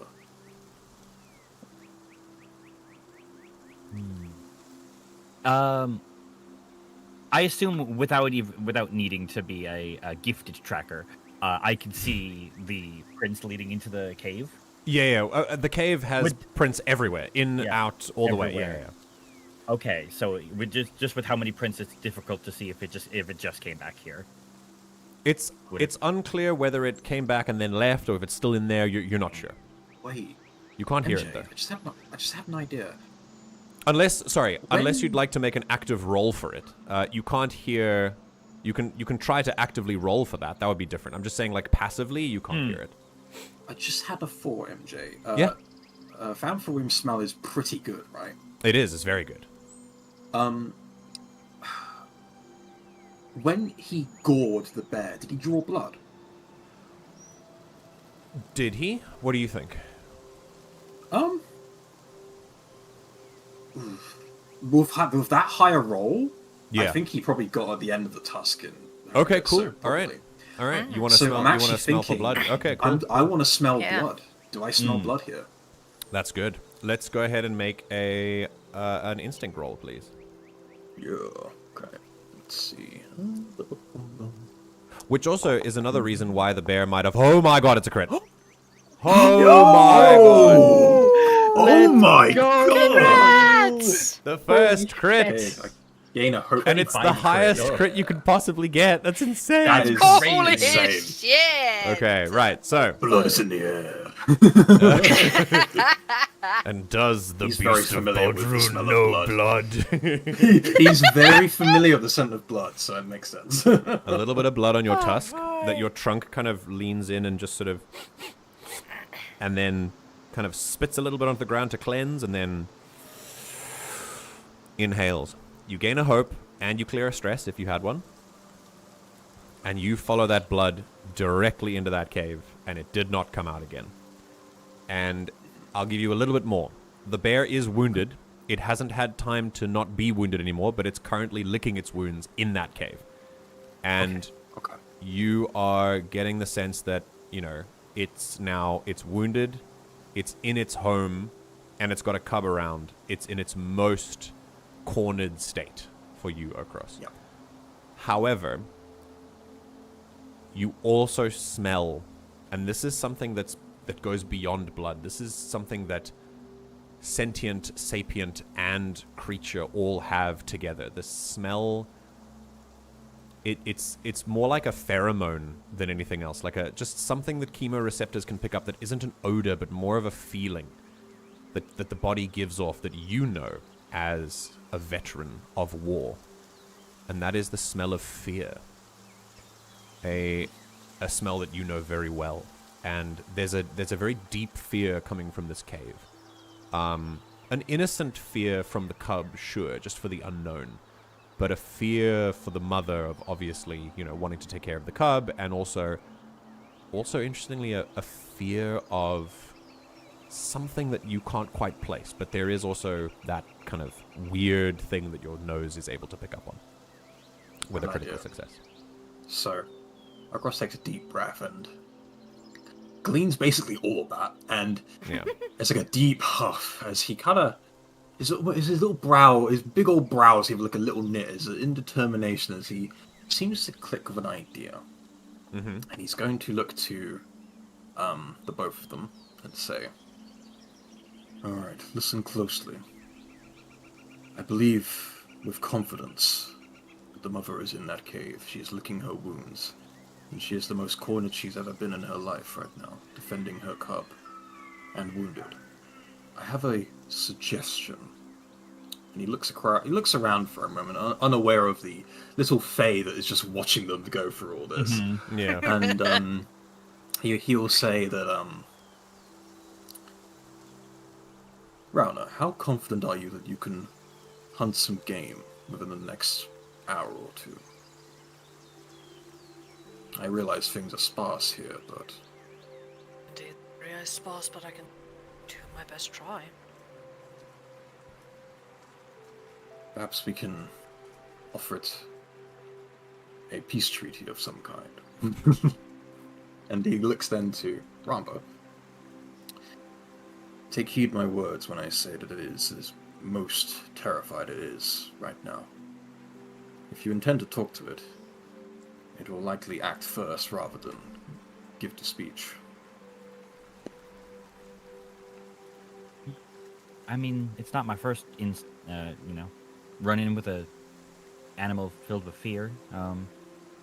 The meat will help if we have an offering along with my words, for sure. But even if we're unable to, I think I can handle myself. He nods at that, and I think he'll follow that up with, when you do talk with the mother, I will remain back, but not out of sight. I don't want to intimidate it as more, but I also do not want to leave you undefended. I would have you positioned, and she points to the opposite direction of where they want the bear to go, so that it's like Ochros cave direction they want to go. Yeah. I would have you so it's positioned like, over there. You have wise counsel, Rauna. Very well. Myself and Leimu will be perhaps slightly nearer, also blocking a path that we want the bear to go. Blocking the path you would don't want the bear to go down. Like, so you want to funnel the bear towards where you want it to go? Is that what you're trying to find? Yes. Yeah. Okay. I would recommend we all stay on the east side. We do not want it to go. I do not wish to surround it. And have the food in the direction we want it to go. Okay. Very cool. I guess Rauna goes hunting. A plan hatched. It also gives the bear more time to lick its wounds and be a little bit more confident in itself. Yes. Yeah, I think Good this stuff, time, good stuff. I think I might, depending on how long you're going to be. How long do you plan to spend? Well, obviously it's going to be as long as it takes, but we'll see. If you take long enough, if you're purposefully trying to take long enough to give the bear a chance to lick its wounds, I'm going to mark its HP up again. But what do you think, Rauna? Are you taking a long time, or do you want to just do this quickly? I think she's more aiming for quick and efficient, but Okay, of cool. course hunting is gonna take as long as it takes. Yeah, it could But take she'll longer, yeah. also aim for finding roots and berries and everything else, not just Yeah. meat. So Yeah, if yeah, she yeah. can't find a big kill, she'll still pick up because Okay. bears are omnivores. Yes, yes, indeed. So she'll pick up anything and everything she can find. Okay, cool. Rauna, Actually, this plan you've all hatched has been accidentally amazing, and you'll see why in a moment. So, Ochros, you are going to you're going to sit next to the cave, just kind of give it a wide berth on one side, right? depends what Ramba's doing. Okay, what is Ramba doing? How are you positioning yourself? Rauna seems like she can take care of herself, but yeah. Rauna might actually suggest to Ramba that she also goes foraging. Maybe not directly hunting, but foraging for anything. Yeah, edible. I think with Ramba's knowledge of the flora and fauna and everything around the place. Oh, okay. Yeah. I think she'd be Then- able to find a lot of things that would actually be helpful, especially knowing that we've injured it to help the healing process, and if they're hungry, something that could be a bit more filling with just the plants as well. Very, very cool. Then I think Ochros will assist Ramba because he's a herbivore and he's forages real good. Okay. I'm gonna start. The spotlight's gonna start dancing between amongst the three of you, and I'll go with Cyrta as well. You're not revealing yourself yet, right? We're just still eavesdropping. I'm assuming. Are you happy to do that? Or is there a moment during this time where you would like to come out? You're muted, Ash. Ash gone. Oh. She's dead. Oh, sorry, I had marshmallow in my mouth. I love her. Finish the You asked me marshmallow. right as I put a marshmallow in my mouth. Oh, Cyrta munching on a fungus that she found on the trees just to feel something. not to be an Gnawing on upper lip. Oh, fuck. Oh All right. Is Cyrta revealing herself at this point, or is she still curiously watching? I think she'll be curiously watching, just like, Okay. you know, trying to figure out what they're doing. Okay, cool. Still, as I said, at any point you're more than welcome to show yourself. But if you're comfy just watching, that's fine too. Yeah, Right. Do get involved with us whenever you want. So we're gonna Yeah, we we're gonna don't know go. you're here. We can't involve you. We're gonna go with Ochros and Ramba as you move one direction into the forest to go and look for berries. This sounds like a help action. If you, Yes, I would like to if help. you mind. So, if you don't mind, a help action to help an ally, you give advantage. You spend a hope and you add d6 to the ally's roll. So, Okay, I'll spend her. okay. So, Ochros, you spend a hope and you basically just sniff out sniff out berries and plants and stuff that the bear can eat. Now, I will say, because this area is sparse, if a bear can't find stuff to feed itself and a cub, you're going to struggle. So, you might have to walk a little further, and it might take you a little while, and the difficulty will be a little higher, but it's worth it to not kill a bear. And you know, risk injuring one of you in the process. Yeah. So, Ramba, you can make your roll, and yeah, how does... it sounds like instinct to me, but if you can justify something else, I'm happy to... I think go with instinct something else. works best for Okay. this. All right, so make an instinct roll, and you can add a d6 advantage die as Ochros helps you out. Yes. Advan. 1d6. Using any experiences? Yeah, feel free to use experiences if you like. Yeah, I'm There's a going plan to for use that. my... there's a plan for that, because Okay. it's There's the a most plan apt for that. thing for this. So I'll So use you spend a I'll hope use as my well? last hope. And I'll add use a my little last hope for modifier. this. God, I hope Okay, this is a roll with and- hope. Please. Oh! Let's go! Yeah! I got my first hope! You get the hope back. That's phenomenal. Yes. Awesome. And that will do it. It just takes a little bit longer. So I'd say it takes probably about an hour one way and then a way back to go and find enough berries that you think the bear would be able to survive on, especially with a trek on the way. And you search. By the time, I want you to imagine it's your first hour in a survival game where everything that's not nailed down is harvested. You take Yes, of course. everything. Because you don't know what you're going to need in the future and what you can throw away. Like, Yes. you just... every berry is plucked. Every leaf is uprooted. Like, everything. And because of... Interestingly, because of physiology, like Ochros's trunk or your like, nimble fingers, you can really get into places that the bear might not have been able to. Like, inside a branch or inside a log, and you can find some nice berries that were there or whatever. Things like that. Okay. I have Yes, a question for Candy. Yes.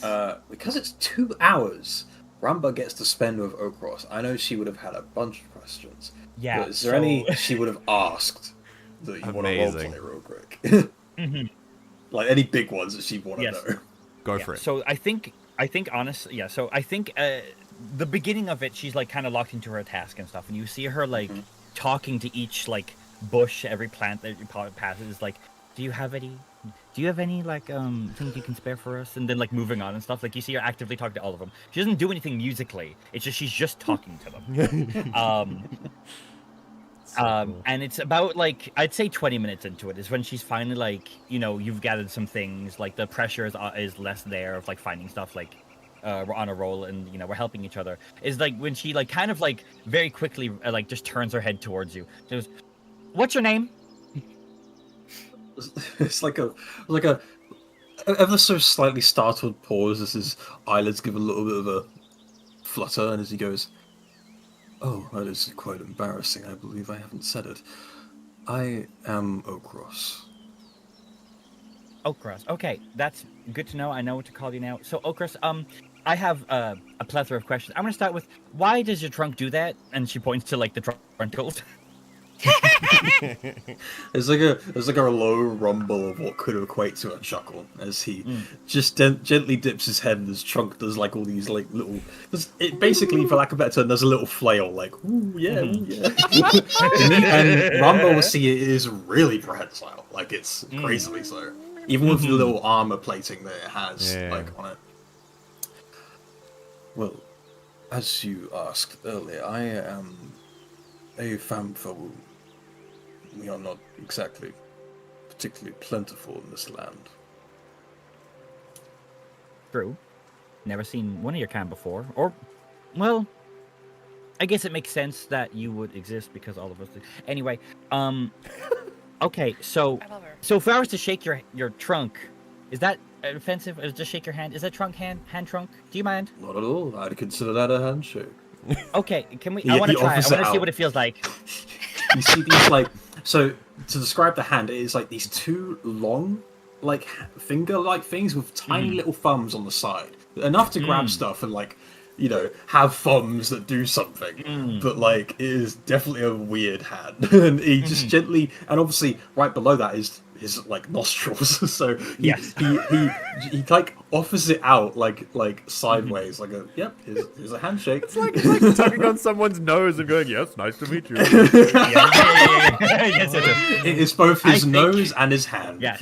So I think she shakes it, and because like, you know, the sheer size of you compared to her, like it's like, you know, the nostrils are pretty close to her, and I'll be so honest, she's gonna do it. She's probably like just on impulse, as like she's shaking hands, she's gonna lean in and like talk into the trunk and just go, "Echo." No!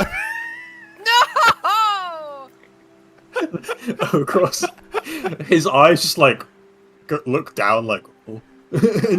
and in response he kind of like huffs out a breath through his nostrils and just so poof of air in Ramba's face that just like billows her hair like fur and stuff. As if she just got like the quickest blow dry you've ever seen. All of her hair is now like blown back and stuff. Her ears like flapping the breeze a little bit, and before she like puts them in front of her where they That's usually how rest. we say hello. Oh, okay. I'm gonna learn so much from you, and you're gonna hate me by the end of this. That was a joke. But he Okay, kind of well, like how am I supposed to know that? because I told you. He Afterwards. creases his eyes ever so slightly in what you could equate to a smile. But where are you from, Ramba? My parents. Oh, me too. I think most of us are, yeah. No, sorry, that was a joke too. I'm trying to be funny. I'm from a little place called Clenora K. It's a Chiefrail village. And do you think Ochros would know of it? Oh, it's such a tiny settlement. Probably never been, but he may have You've never been, like... You know, there are Chiefrail settlements. I don't think the word Clenora K would have stuck in your memory, I think. How far away is that? Would he have an idea? Is it's far. It's far from here. It's closer to the western side of the continent. Yeah. Oh wow. Okay. Yeah. Okay. She's along. She's. I will say, if you say that, K basically means like coast. Like it implies coastline, like an island town or something. Which implies to you in the middle of that either in the middle of a giant lake or in the middle of an ocean, which is, you know, obviously a long way from here. So yeah. Yes. You are quite a long way from home. I'm not particularly familiar with the place, but I've heard whispers of it. They're a little self-contained, is the nice way to put it. So I'm unsurprised. They do some trade with, you know, other settlements in the area, but they sound mostly independent. Yeah, they mostly have to keep to themselves. slightly different from them. As she says it, she kind of winces a little bit. Aren't we all just slightly different from everyone? I will say, that's what makes us who we are. Ochros, you do know what an impling is, and yes, the fact that she says that she's a Chifrel, looks like a mix. She doesn't look like she's got the look of a Chifrel, but she's got the features that make you think, oh, okay, that's what she means. I think like now you that can, he you can like looks at her proper and like it looks at her proper and gives a little almost look of recognition. Interesting. Are you a mix or so? Oh, well, yeah. While I'm from, a Chifrel village, I'm an impling myself. A random chance. Hi, I'm here. Very interesting. I can imagine you must have felt like quite an outsider. That was a weird stare. Oh, you know. He's probably wise enough to recognize the brief look she gives at that, and is just like, "Don't worry, I fully understand." Yeah. It wasn't all bad, but I was different in my impulses and wants and needs, and so I, fled the nest. I went out on my own, and it's been a few months. It's been mostly okay. The plants treat me nice. Oh, I can imagine. And I must say that after well over a century, that there is nothing quite as fulfilling in life as travel, as I'm sure you will come to learn. I hope. How old are you? Is that rude? Not at all. Oh, he pauses for a moment as he forgot to do something this morning, and you see Ochros reach into a little pouch on his front, like not the main one, but big enough to hold what looks like this shittily cobbled together bits of wood and bark, but they're like strung in a way that it's like in a way that they can flap to one side or the other, and you realize, as he mutters under his breath, you can hear the days of the week. This is a calendar. I love this. And you see on Little Day, you see a number of days flipped over for what day in the week it is. It's how he keeps track. And he pauses for a moment and is like, give or take 130 odd years, perhaps. Oh man, that's a long time. Believe me, there's only so much this calendar can take. I think I can see that, yeah. I've had to replace it a few times. I've had to replace it a few times. It's literally what I was going to say. Well, it would degrade over time. I guess that makes sense. Well, if it helps, you don't look a day over 90. Thank you. He just tilts his head a little bit. 90's pretty young for us, so I know. So I hear. Thank God I guessed.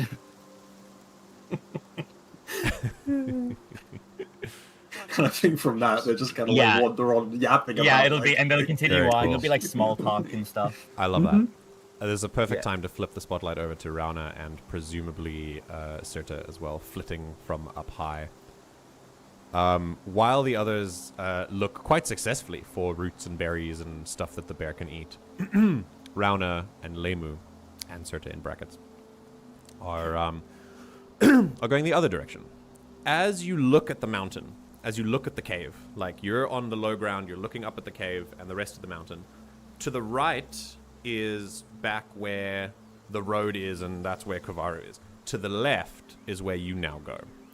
Kind of alongside the mountain, just sort of walking slanted a little ways down into the forest. It's here.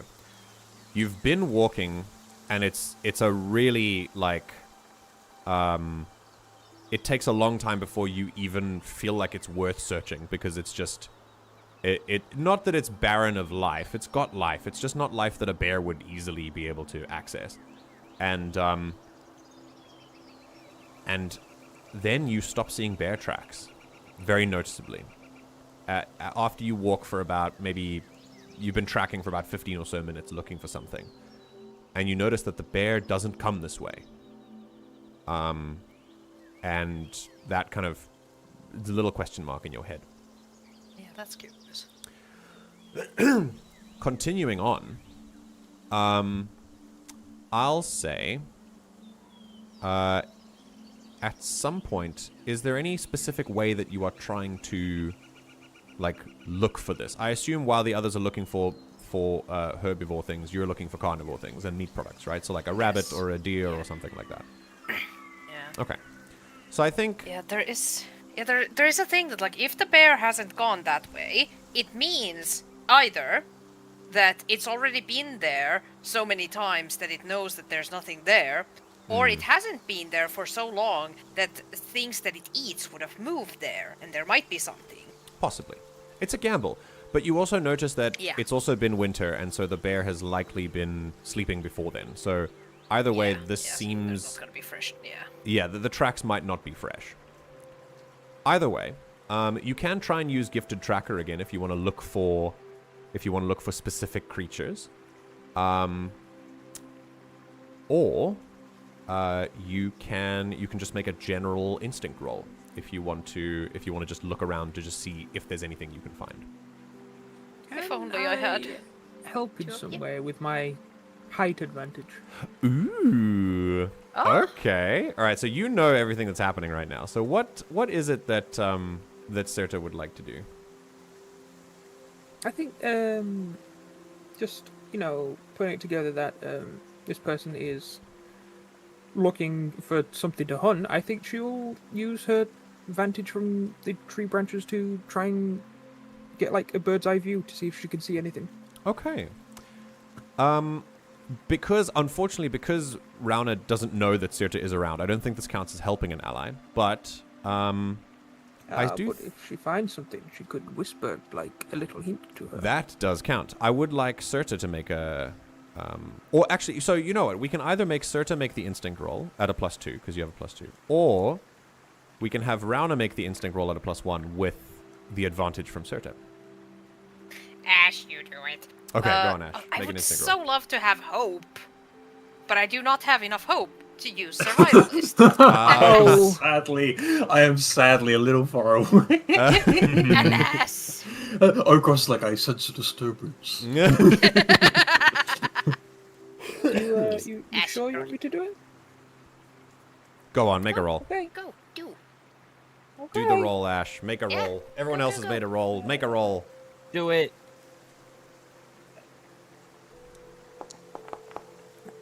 Oh! Oh my god! It's a crit! Oh! We need a word for crits because we can't be like it's a natural 20 because that's not a crit. It's got to be like It's a what crit. is it like double Doubles. No. I know this is a crit. Should we say doubles? Is that we need to come up with a catchphrase for crits? Oh, because natural doubles is 20 pretty is the good. D&D version. Doubles is cool. Double. Okay. Double. Yeah. Okay. Cool. That's a crit. Amazing. Cyrta, I think it's the fact that you don't have to contend with the sun in your eyes or with the wind obscuring your senses. You see with more than eyes. Fae look through the world as the world song sees it. You see the little currents. You can make it look like other people see it. So you can make it, you can make it seem like whatever you want it to, based on like how your brain wants to interpret it. But the way that it really comes to you is as like in a musical way. And so you see the little vibrations that are perceived. And also, if you really focus on it, sometimes range isn't really an obstacle for you. Cyrta, what you see as you look far into this forest is Rauna is stumbling onto some tracks. And it's leading the sort of there's evidence that a rabbit was once here, and she has been kind of following just next to it, but she's just been missing it because she's still in the area where there was no life. And if she keeps walking that direction just for a couple more minutes, she will see something. And you're not sure if she's going to go there. There's evidence of a rabbit's passing, And you can follow the little echoes that music makes as the rabbit has sniffed, eaten a berry, sniffed, and kept going. And then suddenly there is, where you see where the rabbit is supposed to be, there is a very quiet and scared kind of vibration coming from that spot as it lays very, very still. About a couple minutes that way. Okay. I think. Then, in Rauna's left ear, she'll hear a very soft, whispery voice. She's like, "Okay, don't panic. There's a rabbit. Couple of minutes in about 3 o'clock, 10 o'clock." You keep realigning yourself to see if you're on the same clock, like 3, hang 10, on, which way are you 9:30, facing? What's the sun? Wait, okay, keep turn left a little bit. There. Okay, just trust me. Leimu looking up at Rauna, turning around and being confused, like, yeah, Leimu does not hear this. And actually, Rauna, nope. This doesn't arrive in your ear. It sounds like it does. It arrives in your head, like the inside of your ear. Yeah, this is uncomfy. Yeah. She does not approve of this. This is weird and uncomfy, but I guess she guesses this is happening. So, along she goes with this mysterious voice whispering in her ear. Is this something that Rauna just kind of goes, okay, cool, we're just going to move with it? Yep. Okay. Yep. Very cool. I mean, listen, the voice said don't panic. Barriers, so there you go. Yeah, fair. Weirder things have happened, it's true. Yep. Okay, so following this very strange voice, maybe a little bit of a relief for Cyrta that she doesn't have to, like, expose herself and introduce herself and stuff, that the ranger just follows the instructions. And Rauna, true to form, you walk and you find signs of a rabbit's passing. A munched twig, a little hop here, a thumping of the leg, maybe a little bit of pee. And then you see it when you get to about close range of it, about 30 feet away. You see the rabbit. But you see why Cyrta found it to be still. And that is because it has been caught in a snare. Oh. A handmade snare. It's not injured. It's a restraining snare only. It needs to be found and then killed by whoever planted the snare. But it has been snared. And you can see that from about 30 feet away now.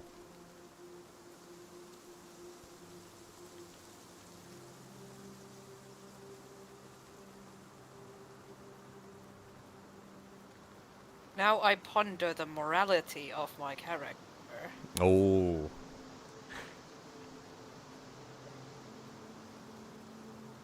The morality of killing a helpless rabbit, or the morality of stealing someone else's kill, or what? Yeah, stealing possibly someone else dinner from someone else's table. Yeah. This is different.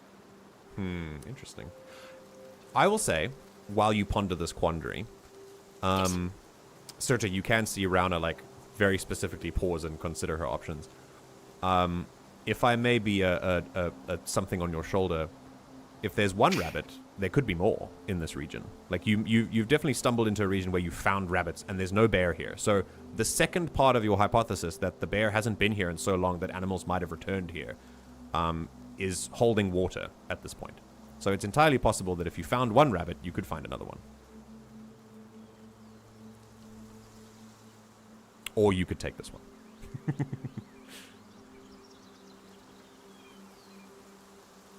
The one thing Rauna will go do is she does go do it the kindness of ending it. Oh, you're gonna kill it. Okay. Yeah. Interesting. Okay. A very quick death. Yeah, swift, quick. Yeah, very cool. The rabbit lies still and dead. And with that, there's a quiet that, like, settles over the area of the forest that you're in, and Your senses generally always on alert, but it's Leimu's sniffs that kind of... And, can I ask if you could make me a quick instinct check?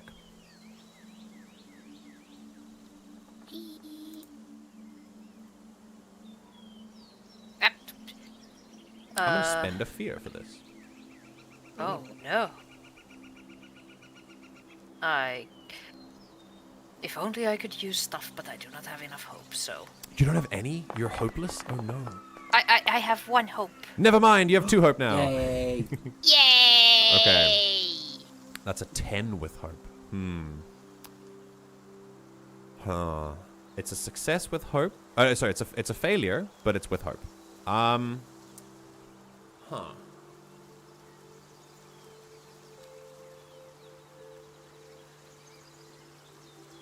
I think the main question in your mind at this point is, this is the first sign of anyone else that you've, that you've come across in your time in this forest.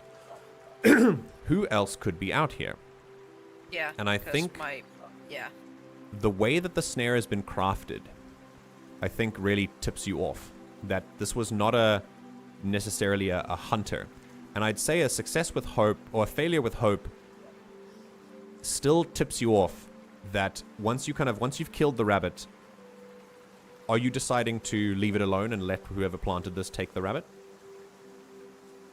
She does look around the area for signs of, people passing. Yeah. I'm gonna say that telltale Leimu... signs that has a hunter been around here. Yeah. You notice... I think it doesn't take a roll to notice that, there are obviously signs of someone putting it here. But I'd say a hunter as experienced as you would say that would probably conclude that it was probably a while. The snare has probably been out here for a couple of days, maybe. However, what Leimu does pick up, as you're kind of looking around for this, is another snare at very far range away that's caught another rabbit. And yeah, you're getting the idea that these snares weren't crafted by an expert hunter. These are very basic snares, which kind of gives you more question marks in your head as to why this is here, what's going on. Well, if there's another rabbit, Pinkachi doesn't feel bad about taking one of them. Oh, so you will take this. Okay, cool. All right. You can just slip it from the snare. Easily done. Okay. And that is when, in your crouched position, you hear a very sudden thunk, a little too close to you, that you didn't hear when it was far away. And it's the thunk of someone landing on the ground from a certain height. Not very hard. It's just like a softish kind of thing. And then there's this sound of... And then there's a call that comes from literally from the other snare. If you turned, you would see a figure bent over the snare, with bow in hand and sort of regular leather garb, not of a hunter, but more of a mercenary.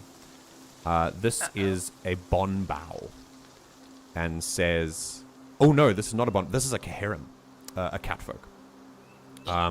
Tail curled around, sort of brownish, orangish fur, covered by this leather garb, and calls downwind and says, 'Found one here. Snare's caught one.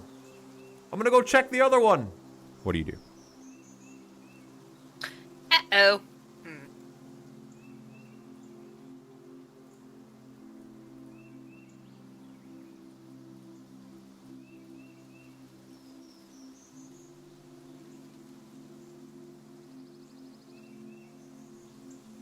You can see that they intend to turn to you, and you are still crouched over this rabbit that you've freed from the snare.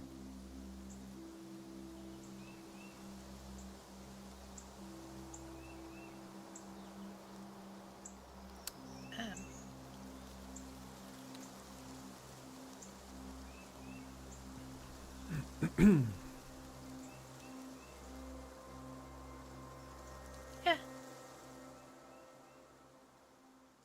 I think she will just...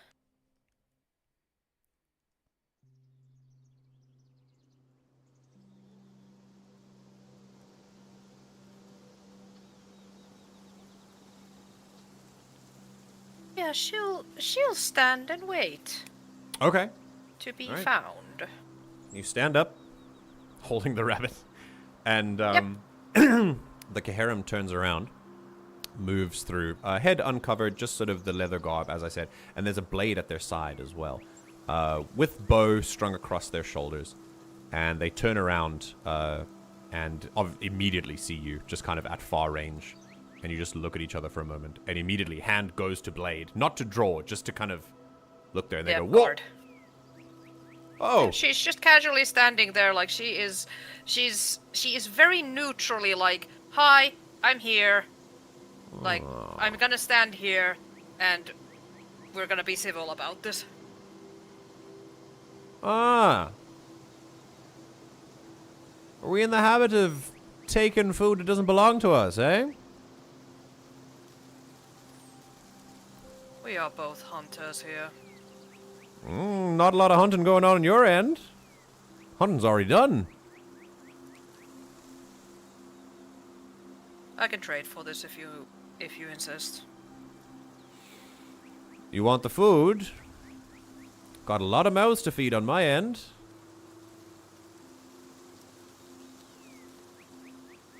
How many?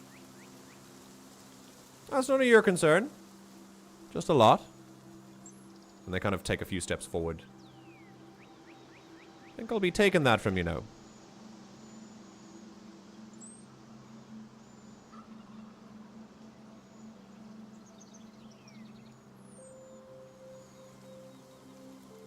Kind of tilts his head and then There goes.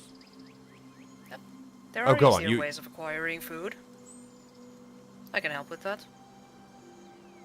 I think we got it covered, but thanks.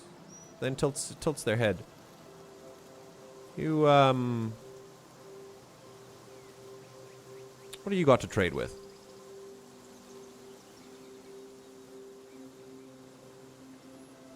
I would like to make use Oh, I know what this is. of I know what you want to fucking do. nomadic Oh, pack. let's fucking go.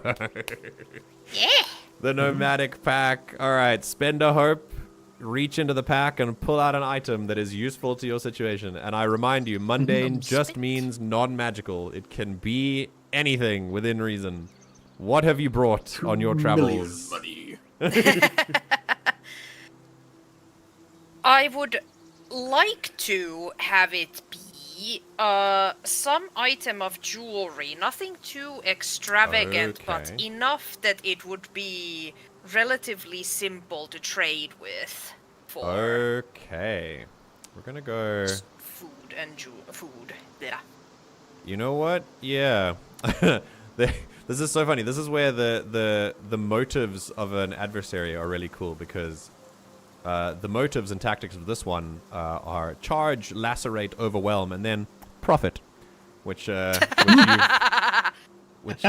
pushed on a little bit. So, okay, you pull a little what, Maybe like a little some necklace kind of, like, or like a little bracelet or something. Some kind of like bronze wrist bangle that has some little bit of Ooh. embellishment on it. Okay, little bronze wrist bangle. You pull it from the pack. It sparkles a little bit in the glinting morning sun, which is getting higher and higher in the sky.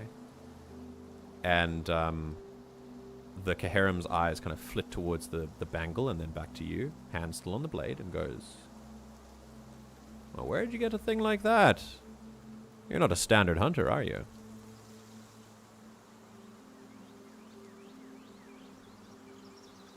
Trading, odd jobs. A bangle for a single rabbit. Must be fucking desperate.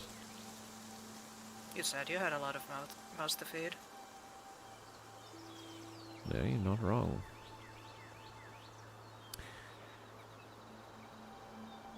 All right. Just chuck it over here. You can keep the rabbit. She just hucks it over. Grabs it, looks it over. Pleasure doing business with you. Puts the bangle away. No response. Actually slips the bangle onto their wrist as well, just kind of flashing a little bit. Huh. Wait till the lad's here. I just picked this up off the ground. Maybe a rabbit brought it Minor to eye me. roll from her, tail flick. Hey, if you're heading back to anyone, you didn't see anyone here. We clear? Again, a tail flick. And just a shrug. Discretion, one hunter to another. Huff, shrug, and she starts walking away. Leimu following. You feel the feline eyes kind of squint at you as you move away, but there's no protest. You give the vibes of I'm alone, like I don't have any people, which is fine enough for them. And yeah, hand comes off the blade, and they move back to the rabbit. And then you hear their voice call into the forest and go, "Hey, Bertram! You'll never guess what I just found. A rabbit brought it to me. It was crazy." An excellent use of the nomadic pack. And She rolls her eyes and thinks like, could have called me a deer. Why a rabbit? There's nothing wrong with rabbits. All right, a rabbit should be enough for the time being.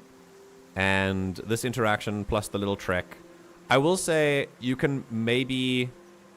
What's interesting about the direction you've gone in is that maybe for narrative's sake you could pick up another rabbit just like in the wild with Cyrta's help again, just a little voice in your ear as you get two nice rabbits. But all the other rabbits that you would have found in that area would have either been snared or missing or dead already. And that kind of, like as I said, raises more questions for you. Like there seemed to be a big group over there. Okay. A lovely way to discover that little part of the world. And we're going to head back to now, after about an hour of traveling and hunting and foraging, we make our way back to the bear cave. I had a question. What's Rauna doing about the voice she just heard in her head? That's a great question. Is she doing anything at this point? She does look around more. Trying to pay attention. While she's making, trying to see what the fuck was talking to her. I think now that she's actively listening, or actively trying to figure it out, I think I'd like Cyrta to make a check to hide. Which would be a finesse roll, if you please, Cyrta. And this would be maybe on the way back to the cave. Sure. As I said, you won't be revealed until you choose to, if they're not actively looking for you. But if they are, oh my god! God! Your evasion is not 18, is it, Rauna? Yeah, I don't think that Rauna would see her. I'm afraid. You do look around, sneaky. But yeah, no, she's a sneaky one. If anything, it could just be people. I mean, as you said, you're an arranger. Like, you know, weirder things have happened. You've encountered many maestra over the years of your travels, and some of them can speak to you telepathically. Like, that's definitely a thing. She does do a thing a little bit before she gets into like the range of where she's like within like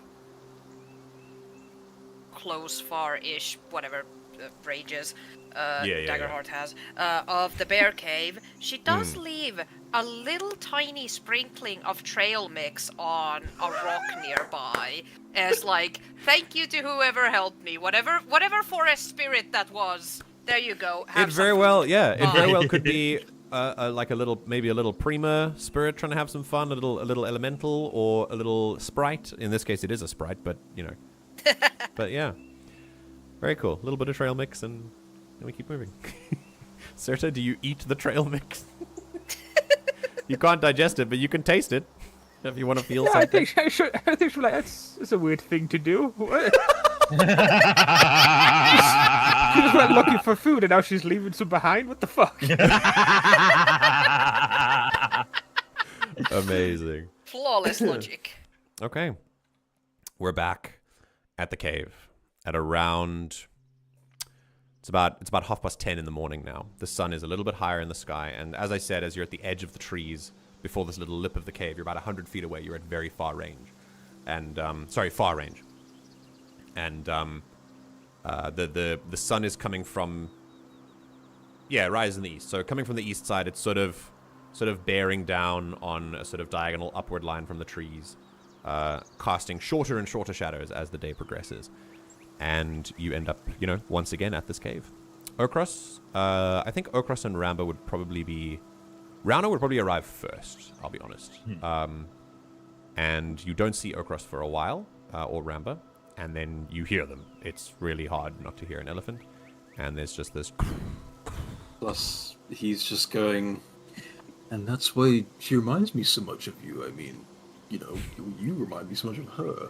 I mean, she was a mixture of a Quoll and a Ayla. She was quite an astounded hunter as well. And just yapping to Ramba. Yeah. Amazing. Yeah. Amazing. All right, you reunite. As you reunite, you see that Ochros and Ramba have gathered some berries and other things that bears can eat of the plant variety, and you can see that Rauna has 2 rabbits kind of strung up, either attached to her or she's carrying them, however you want to have them. Now this feels pointed. And the floor is yours. I think she might have even taken initiative to start doing some field dressing to get the scent of it going in the direction they want the bear to go. Okay. So that there's the scent of fresh blood and meat. Okay. Just a second.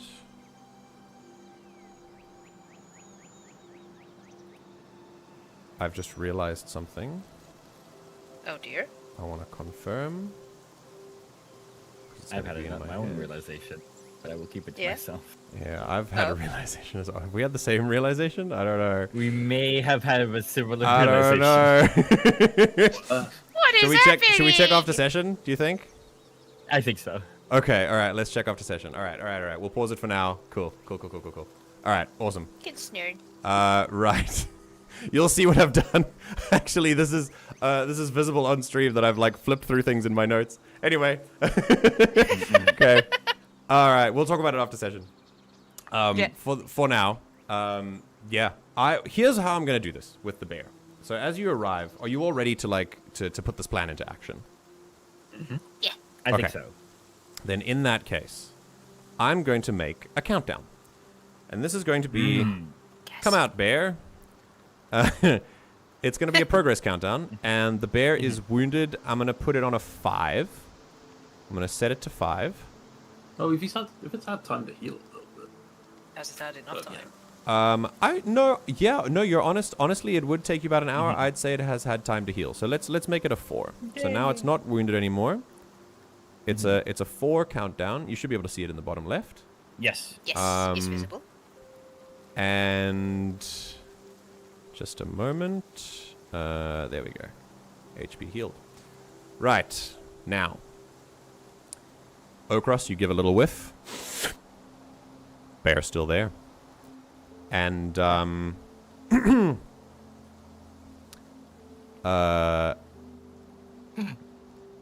and at that moment, I think what we're going to do is, this is called a progress countdown. So basically, each of you are going to bring what you've done and make a roll. And if, depending on the success of the roll, we'll tick the countdown either down by 1 or by 2 or by 0. Basically, at 4, if you successfully complete the countdown at 4, the bear will come out. If you have failure with fear, it'll retract it by, I think, usually I would have a dynamic countdown where the bear kind of, let's say, bear Angie. Let's do it like this. And we'll do this also as a countdown for. Basically, perfect. if Perfect. you I love Yes. this. the way that countdown works is if you have a failure with let me see here. Usually, if you have a success with fear ticks a progress countdown down by 1. A success with hope ticks a progress countdown down by 2. And a crit is by 3. And then a failure with hope and fear for a progress countdown just does nothing. But for a consequence countdown, it will tick up the consequence countdown. And a success with fear ticks up both by 1. If you can get come out beer, I'm thirsty. I need a if you beer. can get come out bear if you can get come out bear complete before bear Angie completes, then the bear will come out. If not, bear's not coming out, and bear will attack. I will say However- that the only thing I think Yes, go on, Doddles. the only thing I think Ochros will do is when it he wants to help when it comes out. So I don't know Yes. how I can help with that. Well, that's something you can do. So basically, we're going to go around and say, how do you help with this? And you can basically say, I'd like to kind of funnel it this way. That would be more of a presence role, if you like. And if you Stand in place and be intimidating. yeah, That's you it. basically intimidate it to drive it that way. That could definitely help. Yeah. However, because of all the effort that you've done to make to find these berries and to hunt and all that stuff, I'm going to tick up this come out bear countdown by 2 already. So you don't have to take Let's too go. much to do it. But you could also make, failures with fear. The dice could say no. Heck So- the dice. We're going to start with, well, whoever wants whoever wants to go first and make a roll to kind of plan their next move. I mean, would Ramba So- start off by trying to call for it, or? I mean, I presume we've already set up the berries and room position, right? Mhm. All that and the Yes, food. you've set up the berries, set up Yeah. the prey, and then you Now we just wait. got to actually like cook Yeah, stuff. Yeah. so I Yeah. think we start with Ramba and then hope from there.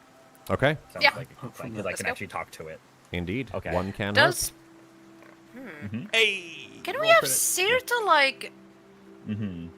I don't know, go into the cave and do something scary in there? Does she want to help like that? Does she? Do you want to call out to the weird disembodied voice that talked to you? Not really. But does Cyrta want to join in to help for her own sake? Cyrta, do you want to join and help? Or are you happy to watch for now? Is this another marshmallow situation? She's doing the Chubby Bunny challenge. Yeah. Chubby Bunny. Ash. Wait, wow. Would you She wasn't listening. would you like to help as Cyrta, or are you still happy to eavesdrop? I don't know how she would help. Does she have something to like give the bear a fright at the back of the cave to kind of go rah and scare the bear away, or? Out of character, I don't think we want to scare it more. Yeah. We're trying to Fair push enough. it. Fair enough. Yeah. Okay. Then I think at that point, Ramba, if you wanted to go and do your thing, Yeah. feel free to. Okay. You're going to use Nature's Tongue. So yes, I'm going to Nature's Tongue. I'm instead of using my whip this time, though, I'm going to, because we're trying to be seen as a friendly presence and Yeah. trusting. Yeah. In kind of like a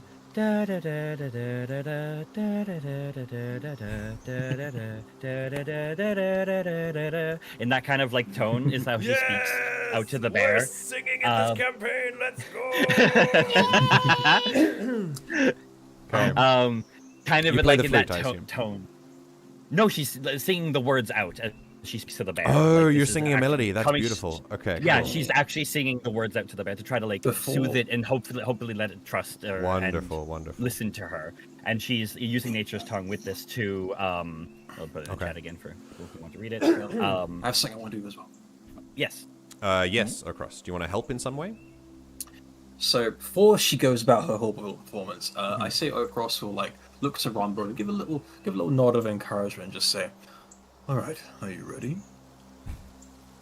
As I'll ever be. You've got this, Ramba. Let's see about getting this bear somewhere new and next to a river. And after a little word of encouragement, I will. Basically, I want to help by just encouraging Ramba's confidence and expend one of my prayer dice to give her 2 hope. Let's go! Take 2 Okay. hope. I have 2 hope. Okay. I'm going to Now spend kind of hope stack to help the. her. Yes. Are you going to spend one of them to gain that bonus? I will. I would like to do that, and then I would also. I don't think either of my experiences exactly. I help don't think here. so either. Yeah. Yeah. So I will just get the bonus from that. So I will spend a hope. Instinct roll 12 plus 2. Okay. Yes. Plus 2. Did you say you're trying to help Ochros? Yes, so you Spending get a hope? D6 as well. Okay. If Ochros also spends a hope, then you can add it. Okay. Yep, I have spent a hope. Okay. Okay, cool. All right. Okay. So I get advantage as well. Yep. We're stacking all the dice. Instinct roll. Let's go. We're making shiny math rocks. Roll. Uh-oh. Oh. Okay. Okay. So it's a success. Ticks up the 1 countdown. With fear, which ticks up bear Yes. angie. Okay. Okay. So essentially, the countdown speaks for themselves. But essentially, your melody carries through the world song. And I will say, actually, you know what I should have done? I shouldn't have, because you've already rolled. That roll counts for what the magic does. Yes. Which is what I should have done. Yeah. So again, I'm also learning, and I'm also new. So I think I'll do that in the future. As I said, the rule is basically if there's no roll at all, then you make a reaction roll to see if the magic works and if there's a complication. But if there is a roll, then the roll determines. So we don't do too many rolls. So this was with fear, which means that as a result, I think in the energy comes from you as well, but as the words kind of impart with the bear, the translation kind of, you get the sense the bear has heard you and is sort of kind of understanding the meaning, and it sort of raises its head. It's injured, it's tired, it's hungry, it's got a cub, and I'd say that this entire process on top has just been a really rough day, so I will add a stress to this bear. Poor baby. I will mark a stress on the bear as the music enters its head in a very I suppose unexpected, but just like more weird stuff today. But you did succeed, and so it does kind of raise its head from inside the cave. You can't see it, but it does, and just sort of tiredly looks towards the entrance of the cave. And it looks like it just needs a little bit more of a push. Which leaves Rauna, I think. Do you want to do something? Or Ochros to stand and be a presence as well.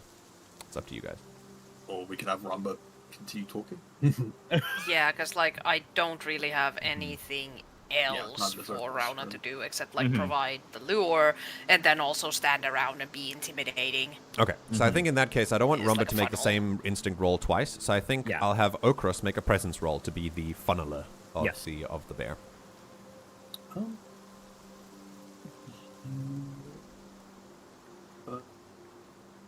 Unless there's the thing is, another I feel like idea. Ochros has just kind of gotten low and just kind of laying on the ground, so he's not even in a sort of threatening thing. He's just kind of there.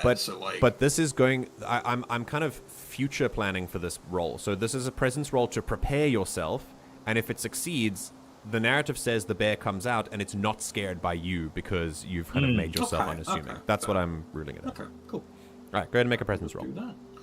If you'd like, Rauna, you can help since you're trying to do the same thing. If you have the hope for it. Okay. Yes.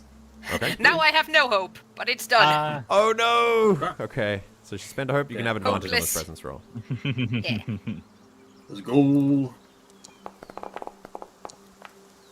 Oh, that's a lovely roll.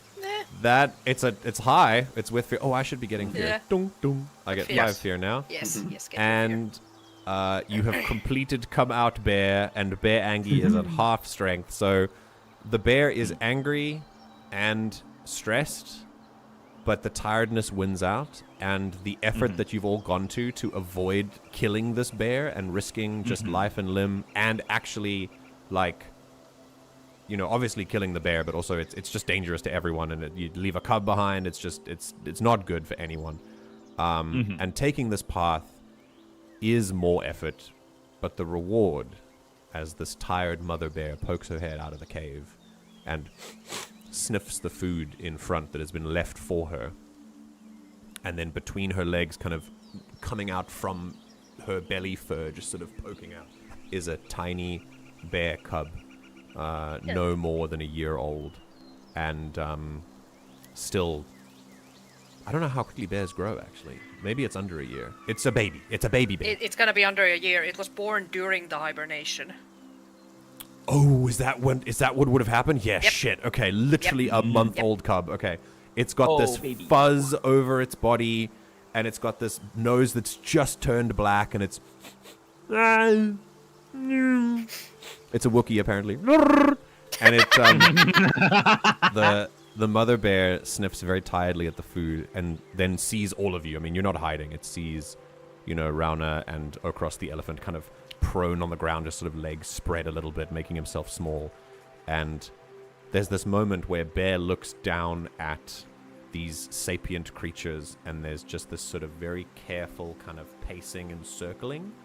The bear stays under the mother, and then curiosity wins out, and it tries to, move away and kind of go and check you out. It's also quite hungry. And there's a very swift paw immediately just, you come here. And the mother brings the cub under the stomach again, and then just keeps moving. Kind of moving with 3 legs now, picking up the cub with the other one so it doesn't run off again. But the cub is certainly eyeing all of you with great curiosity. Yes. And eventually the mother arrives at the first meal. And yeah, Ochros? No, I was just gonna say that Ochros in particular just kind of watches this interaction, and the mother kind of herding the little curious cub, and it's just to think this little solemn look in his old eyes as he just watches this interaction. Very cool. And she eats. The cub eats first, and then she eats. And you guys kind of, obviously give her some space. And when she's done, let me remove these countdowns. When she's done, she kind of moves, sort of wants to make her way back to the cave. And then I assume that's when maybe Ochros kind of stands in the way and sort of... Yeah, you Rauna guys... will at least direct Leimu to move forward. Little herding going and on. herself as well. Yeah. Leimu... I'd say Ramba should try talking to it and just being like, hey, look. Yeah. Go that way. Yeah, we'll keep Nature's Tongue alive. You don't have to roll for it, but go ahead, Ramba. Oh yeah. So what I was gonna say is as they're eating the food, I think Ramba would have taken a couple steps back the way they came, in the direction she pointed towards with the place she saw before, and just as they're eating, it's there'll be plenty more stuff like this when if you follow us, it'll be much safer for you. It's not good here. You can't find food. You have your little one to protect. We want to help.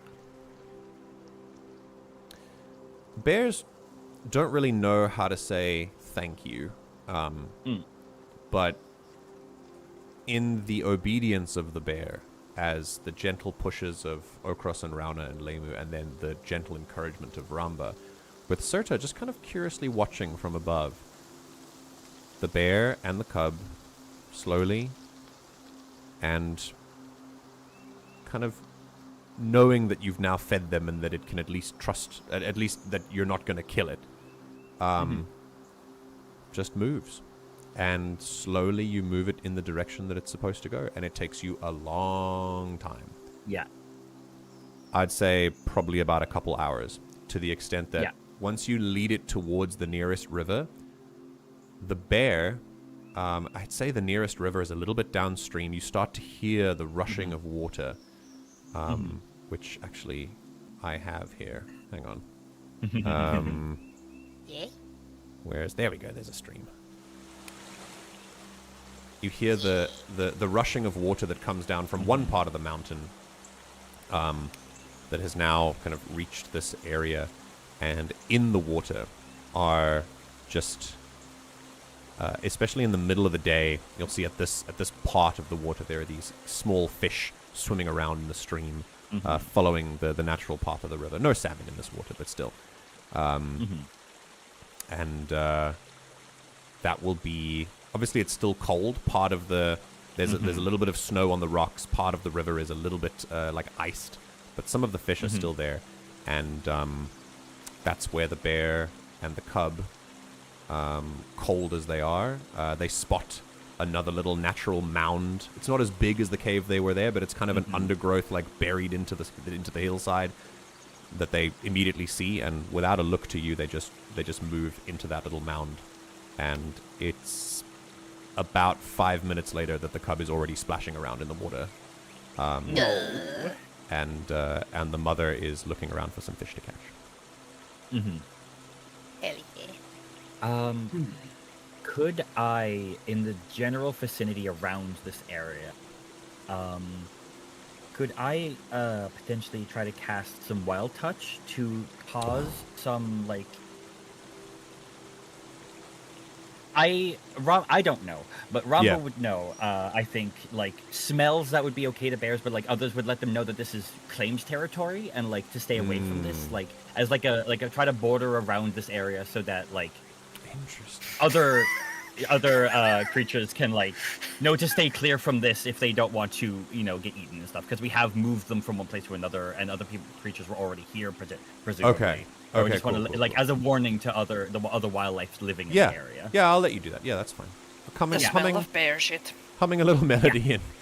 Short of taking a shit in the woods and actively making it smell like bear shit, I'll say that you just give the you give the impression using a little humming, and I'd say that with the way that music works, this would kind of, the energy that you would need for this would kind of be to take the smell away from something else. So I would say that maybe a patch of grass just becomes completely odorless wherever you put the bear scent. Yes, and that is and something else.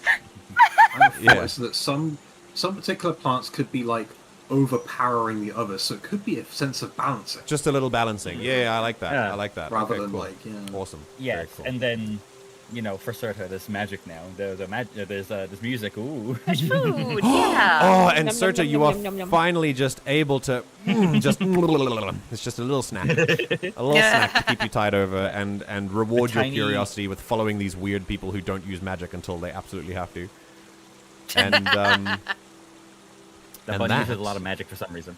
looking Meanwhile, upon Leimu is like sticking his nose to like the plant that just lost scent. What the fuck? what's going on. That's terrible. Looking on at this stream, there are a number of questions that Rauna may have in her mind as to what was that voice in my head. Also, why is there a big group of hunters to the west? And but of course the bear's been driven away, so job done. And you now have two possible paths before you. The path that leads to curiosity, and the path that leads to, I suppose, compensation. Job well done, and moving on to Kavaru. You can take some time to think about it, because we will be coming to the end of our session today. But first, if there are any, as you look at this stream and fish jumping around, a baby bear being brought back in by its mother to the new home that you've given them at great effort to yourselves. Is there anything that you'd like to do while looking at this scene to round out the session? Rauna does say to the group that... What direction was it? I'm just gonna throw in a direction. West, to the Back west. over there to the west of the cave, to the west of the bear's cave. There was a group of poachers. What I assumed to be poachers from their behavior. Any trouble? None to me. But to the wildlife, to the people living here, possibly. It may explain the sparse nature on top of the season. She throws her head in a very weird, like, weirdly specific way. Like an annoyed gesture. Oh, okay. Interesting.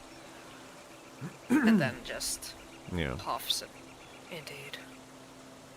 Okay. Do you think You think any nearby settlements would know about them? I almost want to ask at the inn. Now, they made me promise not to say anything about their existence to anyone, but... Fuck them. It would already seem you've broken that promise, Rauna. Dry chuckle. He kind of, of course, looks down to Ramba then, and there's like a little creasing of his eyes, and he says, "Wonderful job, by the way. It does look like they're happy here. You as well, Rauna." Small smile. Thanks. I'm just glad we didn't have to kill him. We didn't have to. He kind of nods a bit, and he gives a sigh that is almost akin to the groaning of swaying trees. And he just says, "Taking a life is no small feat. It's good that we can save lives where we can." Absolutely.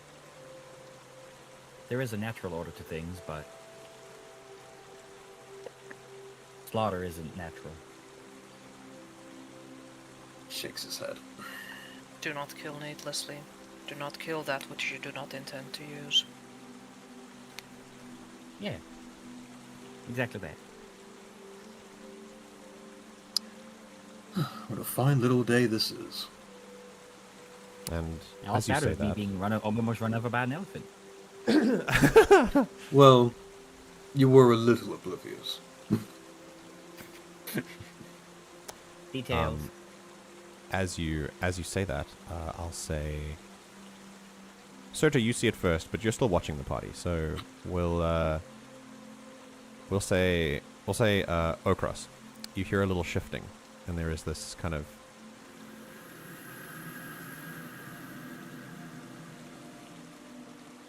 weird sort of whistling, and then this kind of as a pile of snow next to you, a relatively big one, very definitely moves, and then two eyes just kind of doop, doop, pop out of them, glowing blue, and then the snow pile starts to shimmer a little bit, and a voice just enters the air. It seems to come from this pile of snow, but it just kind of enters the air, and it says, Cyrta, you can see this being carried with the presence of pure music alone. It says, "You will hear my message. You are worthy." And with that pile of snow is where we shall end this session. And we will come back to session 2 to figure out why a pile of snow is talking. That was awesome. Yay, cool. Yay. They was, by the way, barking at Cool. this talking snow. Yeah. Absolutely wonderful, everyone. Absolutely wonderful. Yay! Right, I'm going to quickly put something else on here. Let's go here. I think it's the first. Yeah, I want this for sure. Okay. Right. I do plan on doing a wind down with you guys off stream, but on stream.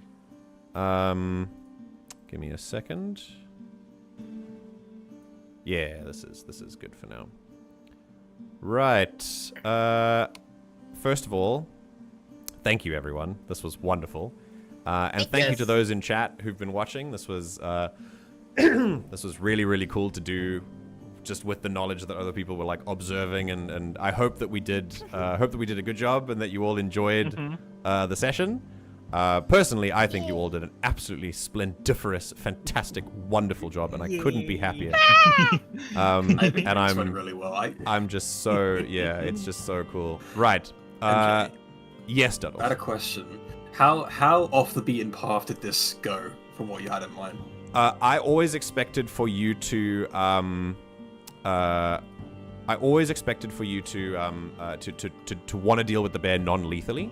Out of the 3 acts of the planned first session, we've done 2. The third one was I expected the bear to just be like a. Obviously, combat with the bear would have been a lot shorter because you just kill the bear and that's it. Yes. But I think doing it this way was just such a wonderful intro to the way all of your characters want to approach the world, and it's just it's given such a. It's just given such a great level of foreshadowing to how you're going to approach these problems later on. I love the way you've done this. In terms of derailing, I don't think it derailed at all. We're still on track, and actually, you made it to a very interesting place. You discovered the hunters over there, the people with all the snares. You discovered them in a very interesting, organic way. Which will come into play next session if you are curious about them. But yeah, basically, that's what we have for session 1. I think, as I said, I did have a plan to go and explore that area if you wanted to. That would have been Act 3.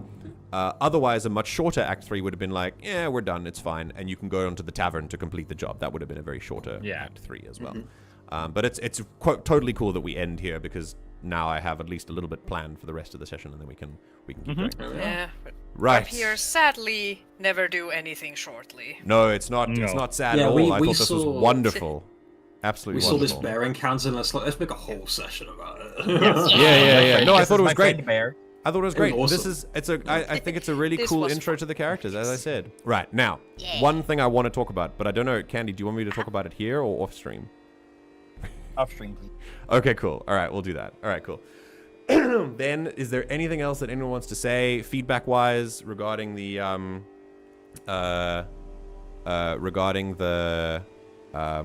session, or how you think it went, or anything in that regard? Chat can also give their opinions as well, if you like. Yes, I would just like to apologize for not doing much, but I feel like Cyrta is still very in the mindset that most people she's met have at most tolerated her presence. That's fair. Oh, poor baby. Hey, So, I think As long as you're happy with RPing this, with being yeah. off to the side like Yeah, this. as long as your comfort level is really, I'm not expecting any level of involvement that you're not comfortable with. Especially with a new character. I get nervous about new characters even now. Like every new character I make, because I'm not comfortable with them yet. I don't know how they play and how they react to things. So of course I'm not going to know how I'm not going to be super comfortable with them. But yeah, as long as you kind of take the time you need to figure out how would she react to this? Is it normal that she would do this and be a little more distant from the party and wait to reveal herself? And more importantly, am I okay with her doing this, or do I want to push her towards that? Sometimes being a little uncomfortable to push yourself to interact if you think that's what she would do is good. But if you think she would hang back, and if you're happy to let her hang back and not participate more actively, that's fine. Remember, please understand, this is not a place for apologies. This is a place for learning. We're all learning. And especially this is also a new system as well. We're kind of figuring out how the mechanics interact with each other. I think that as long as you yourself, and I'll turn this into a question, as long as you yourself were happy with the way that she was approaching the situation, and that you were happy to sit back and let the others role play, is that okay with you? Were you fine with that? Yeah. Then that's all. That's it. Yeah. And I think with time you'll find your way. It'll be fine. Yeah. Yes, Candy. I also just want to add in with that is like I think you taking that back seat and then like the part it added more impact to the parts you did do something in the session. Yeah. Absolutely. Like, Yeah. That it showed a lot of your character like the Absolutely. little message you with Rauna and like Yeah. you know takes- just like Yes. the secretness of it. I like it. It's good. It adds mystery to your character for now, which I think Absolutely, yeah. I can't wait to actually like be able to have the characters interact now. Like it's just added me more of this like I need her to get used Yes. to us now. Yeah, you want more. I Yeah. can't wait. I Yes. love that. You're really, it is really showing a really, when I said it's a good intro to the characters, I meant all of you. Like all of these characters are so interesting in their own ways. And I love how you have so many similarities to some of your backstories in terms of common themes, but you're approaching them so differently. And I really, really love that because it shows diversity. Because a lot of people will be like, oh, well, I've created a character who's running away from home. Oh, I'm also creating a character who's running away. Oh, wow, look at that. I'm also creating characters running. But you wouldn't say so if you looked at them from this session alone. Like, yes. Because you're all approaching it so differently. And I love that because that's how real life works. Some people could have exactly the same thing happen to them and they will react completely differently. And it's a really cool psychological thing to look into. I think you guys are doing great. And also, yes, as Candy said, if I think of this like cinematically, when people are filming a TV show, for example, they don't think we need to get everyone an equal amount of screen time. In a tabletop, we try to do that because there are actual people playing the characters. They want time at the game. But in a TV show, they're always thinking, what's the most narratively appropriate way to play this character right now? And if in that moment, if we want to introduce Cyrta as someone who only intervenes when it's actively impactful in the moment, that she can actually do something and she knows it's going to have meaning, then that's what they'll have her do. And I like that you're thinking like that because it takes a lot of patience as well to wait for that moment and to be like, okay, I go now. And then it works and you do some amazing things. Then you help Rauna find something. It's cool. It's very, very cool. Right. Anything else? Any other burning desires or questions? Thank you for running. Thank you. Oh, you're as always. You are all very, very welcome. It was an absolute pleasure to do this. I had so much fun, and I cannot wait to see what else we do. I did have one thing. Yes. If we find a way to have the hand-raising thing just throughout the session rather than okay. Yeah. I figured that out in the middle of session. The way that I'm going to do it is basically every time we have a scene, I'm just going to plop your tokens on it so that they're not visible, but I'm just going to have them there. And then have them as part of the encounter, so you can just always have them there, and I'll just be able to move over to you when necessary. It's as long as if your token's on the scene, you're not technically part of the scene, but I will put you there, and and you can do that. All right. Thank you, Rain. Thank you for being here. Thanks, Arachizi. Thanks to everyone else who was lurking. It was wonderful, and if you're watching on the VOD, it's been a joy. If you want to leave comments and give little messages, I love reading comments. It's one of my favorite things. So please do that. And it helps put us on the pages of people who I think would have fun here. So, do that. Spread the word. Word of mouth is still the most important method of advertising in today's world. In fact, even more so. And with that, we will come to the end of our session. Thank you once again, everyone. Thank you, Discord people. I'll come and check in with you in a second.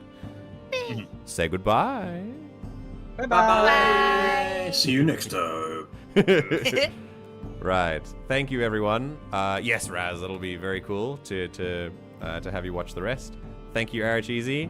And thank you, everyone else. If you are here on the VOD as well, I truly appreciate your presence. So thank you very much. With that, we'll say goodbye, and I'll see you next week, where we do it all over again. Wow, it's been a while since I've done that. Take care, everyone, and see you next week. Bye!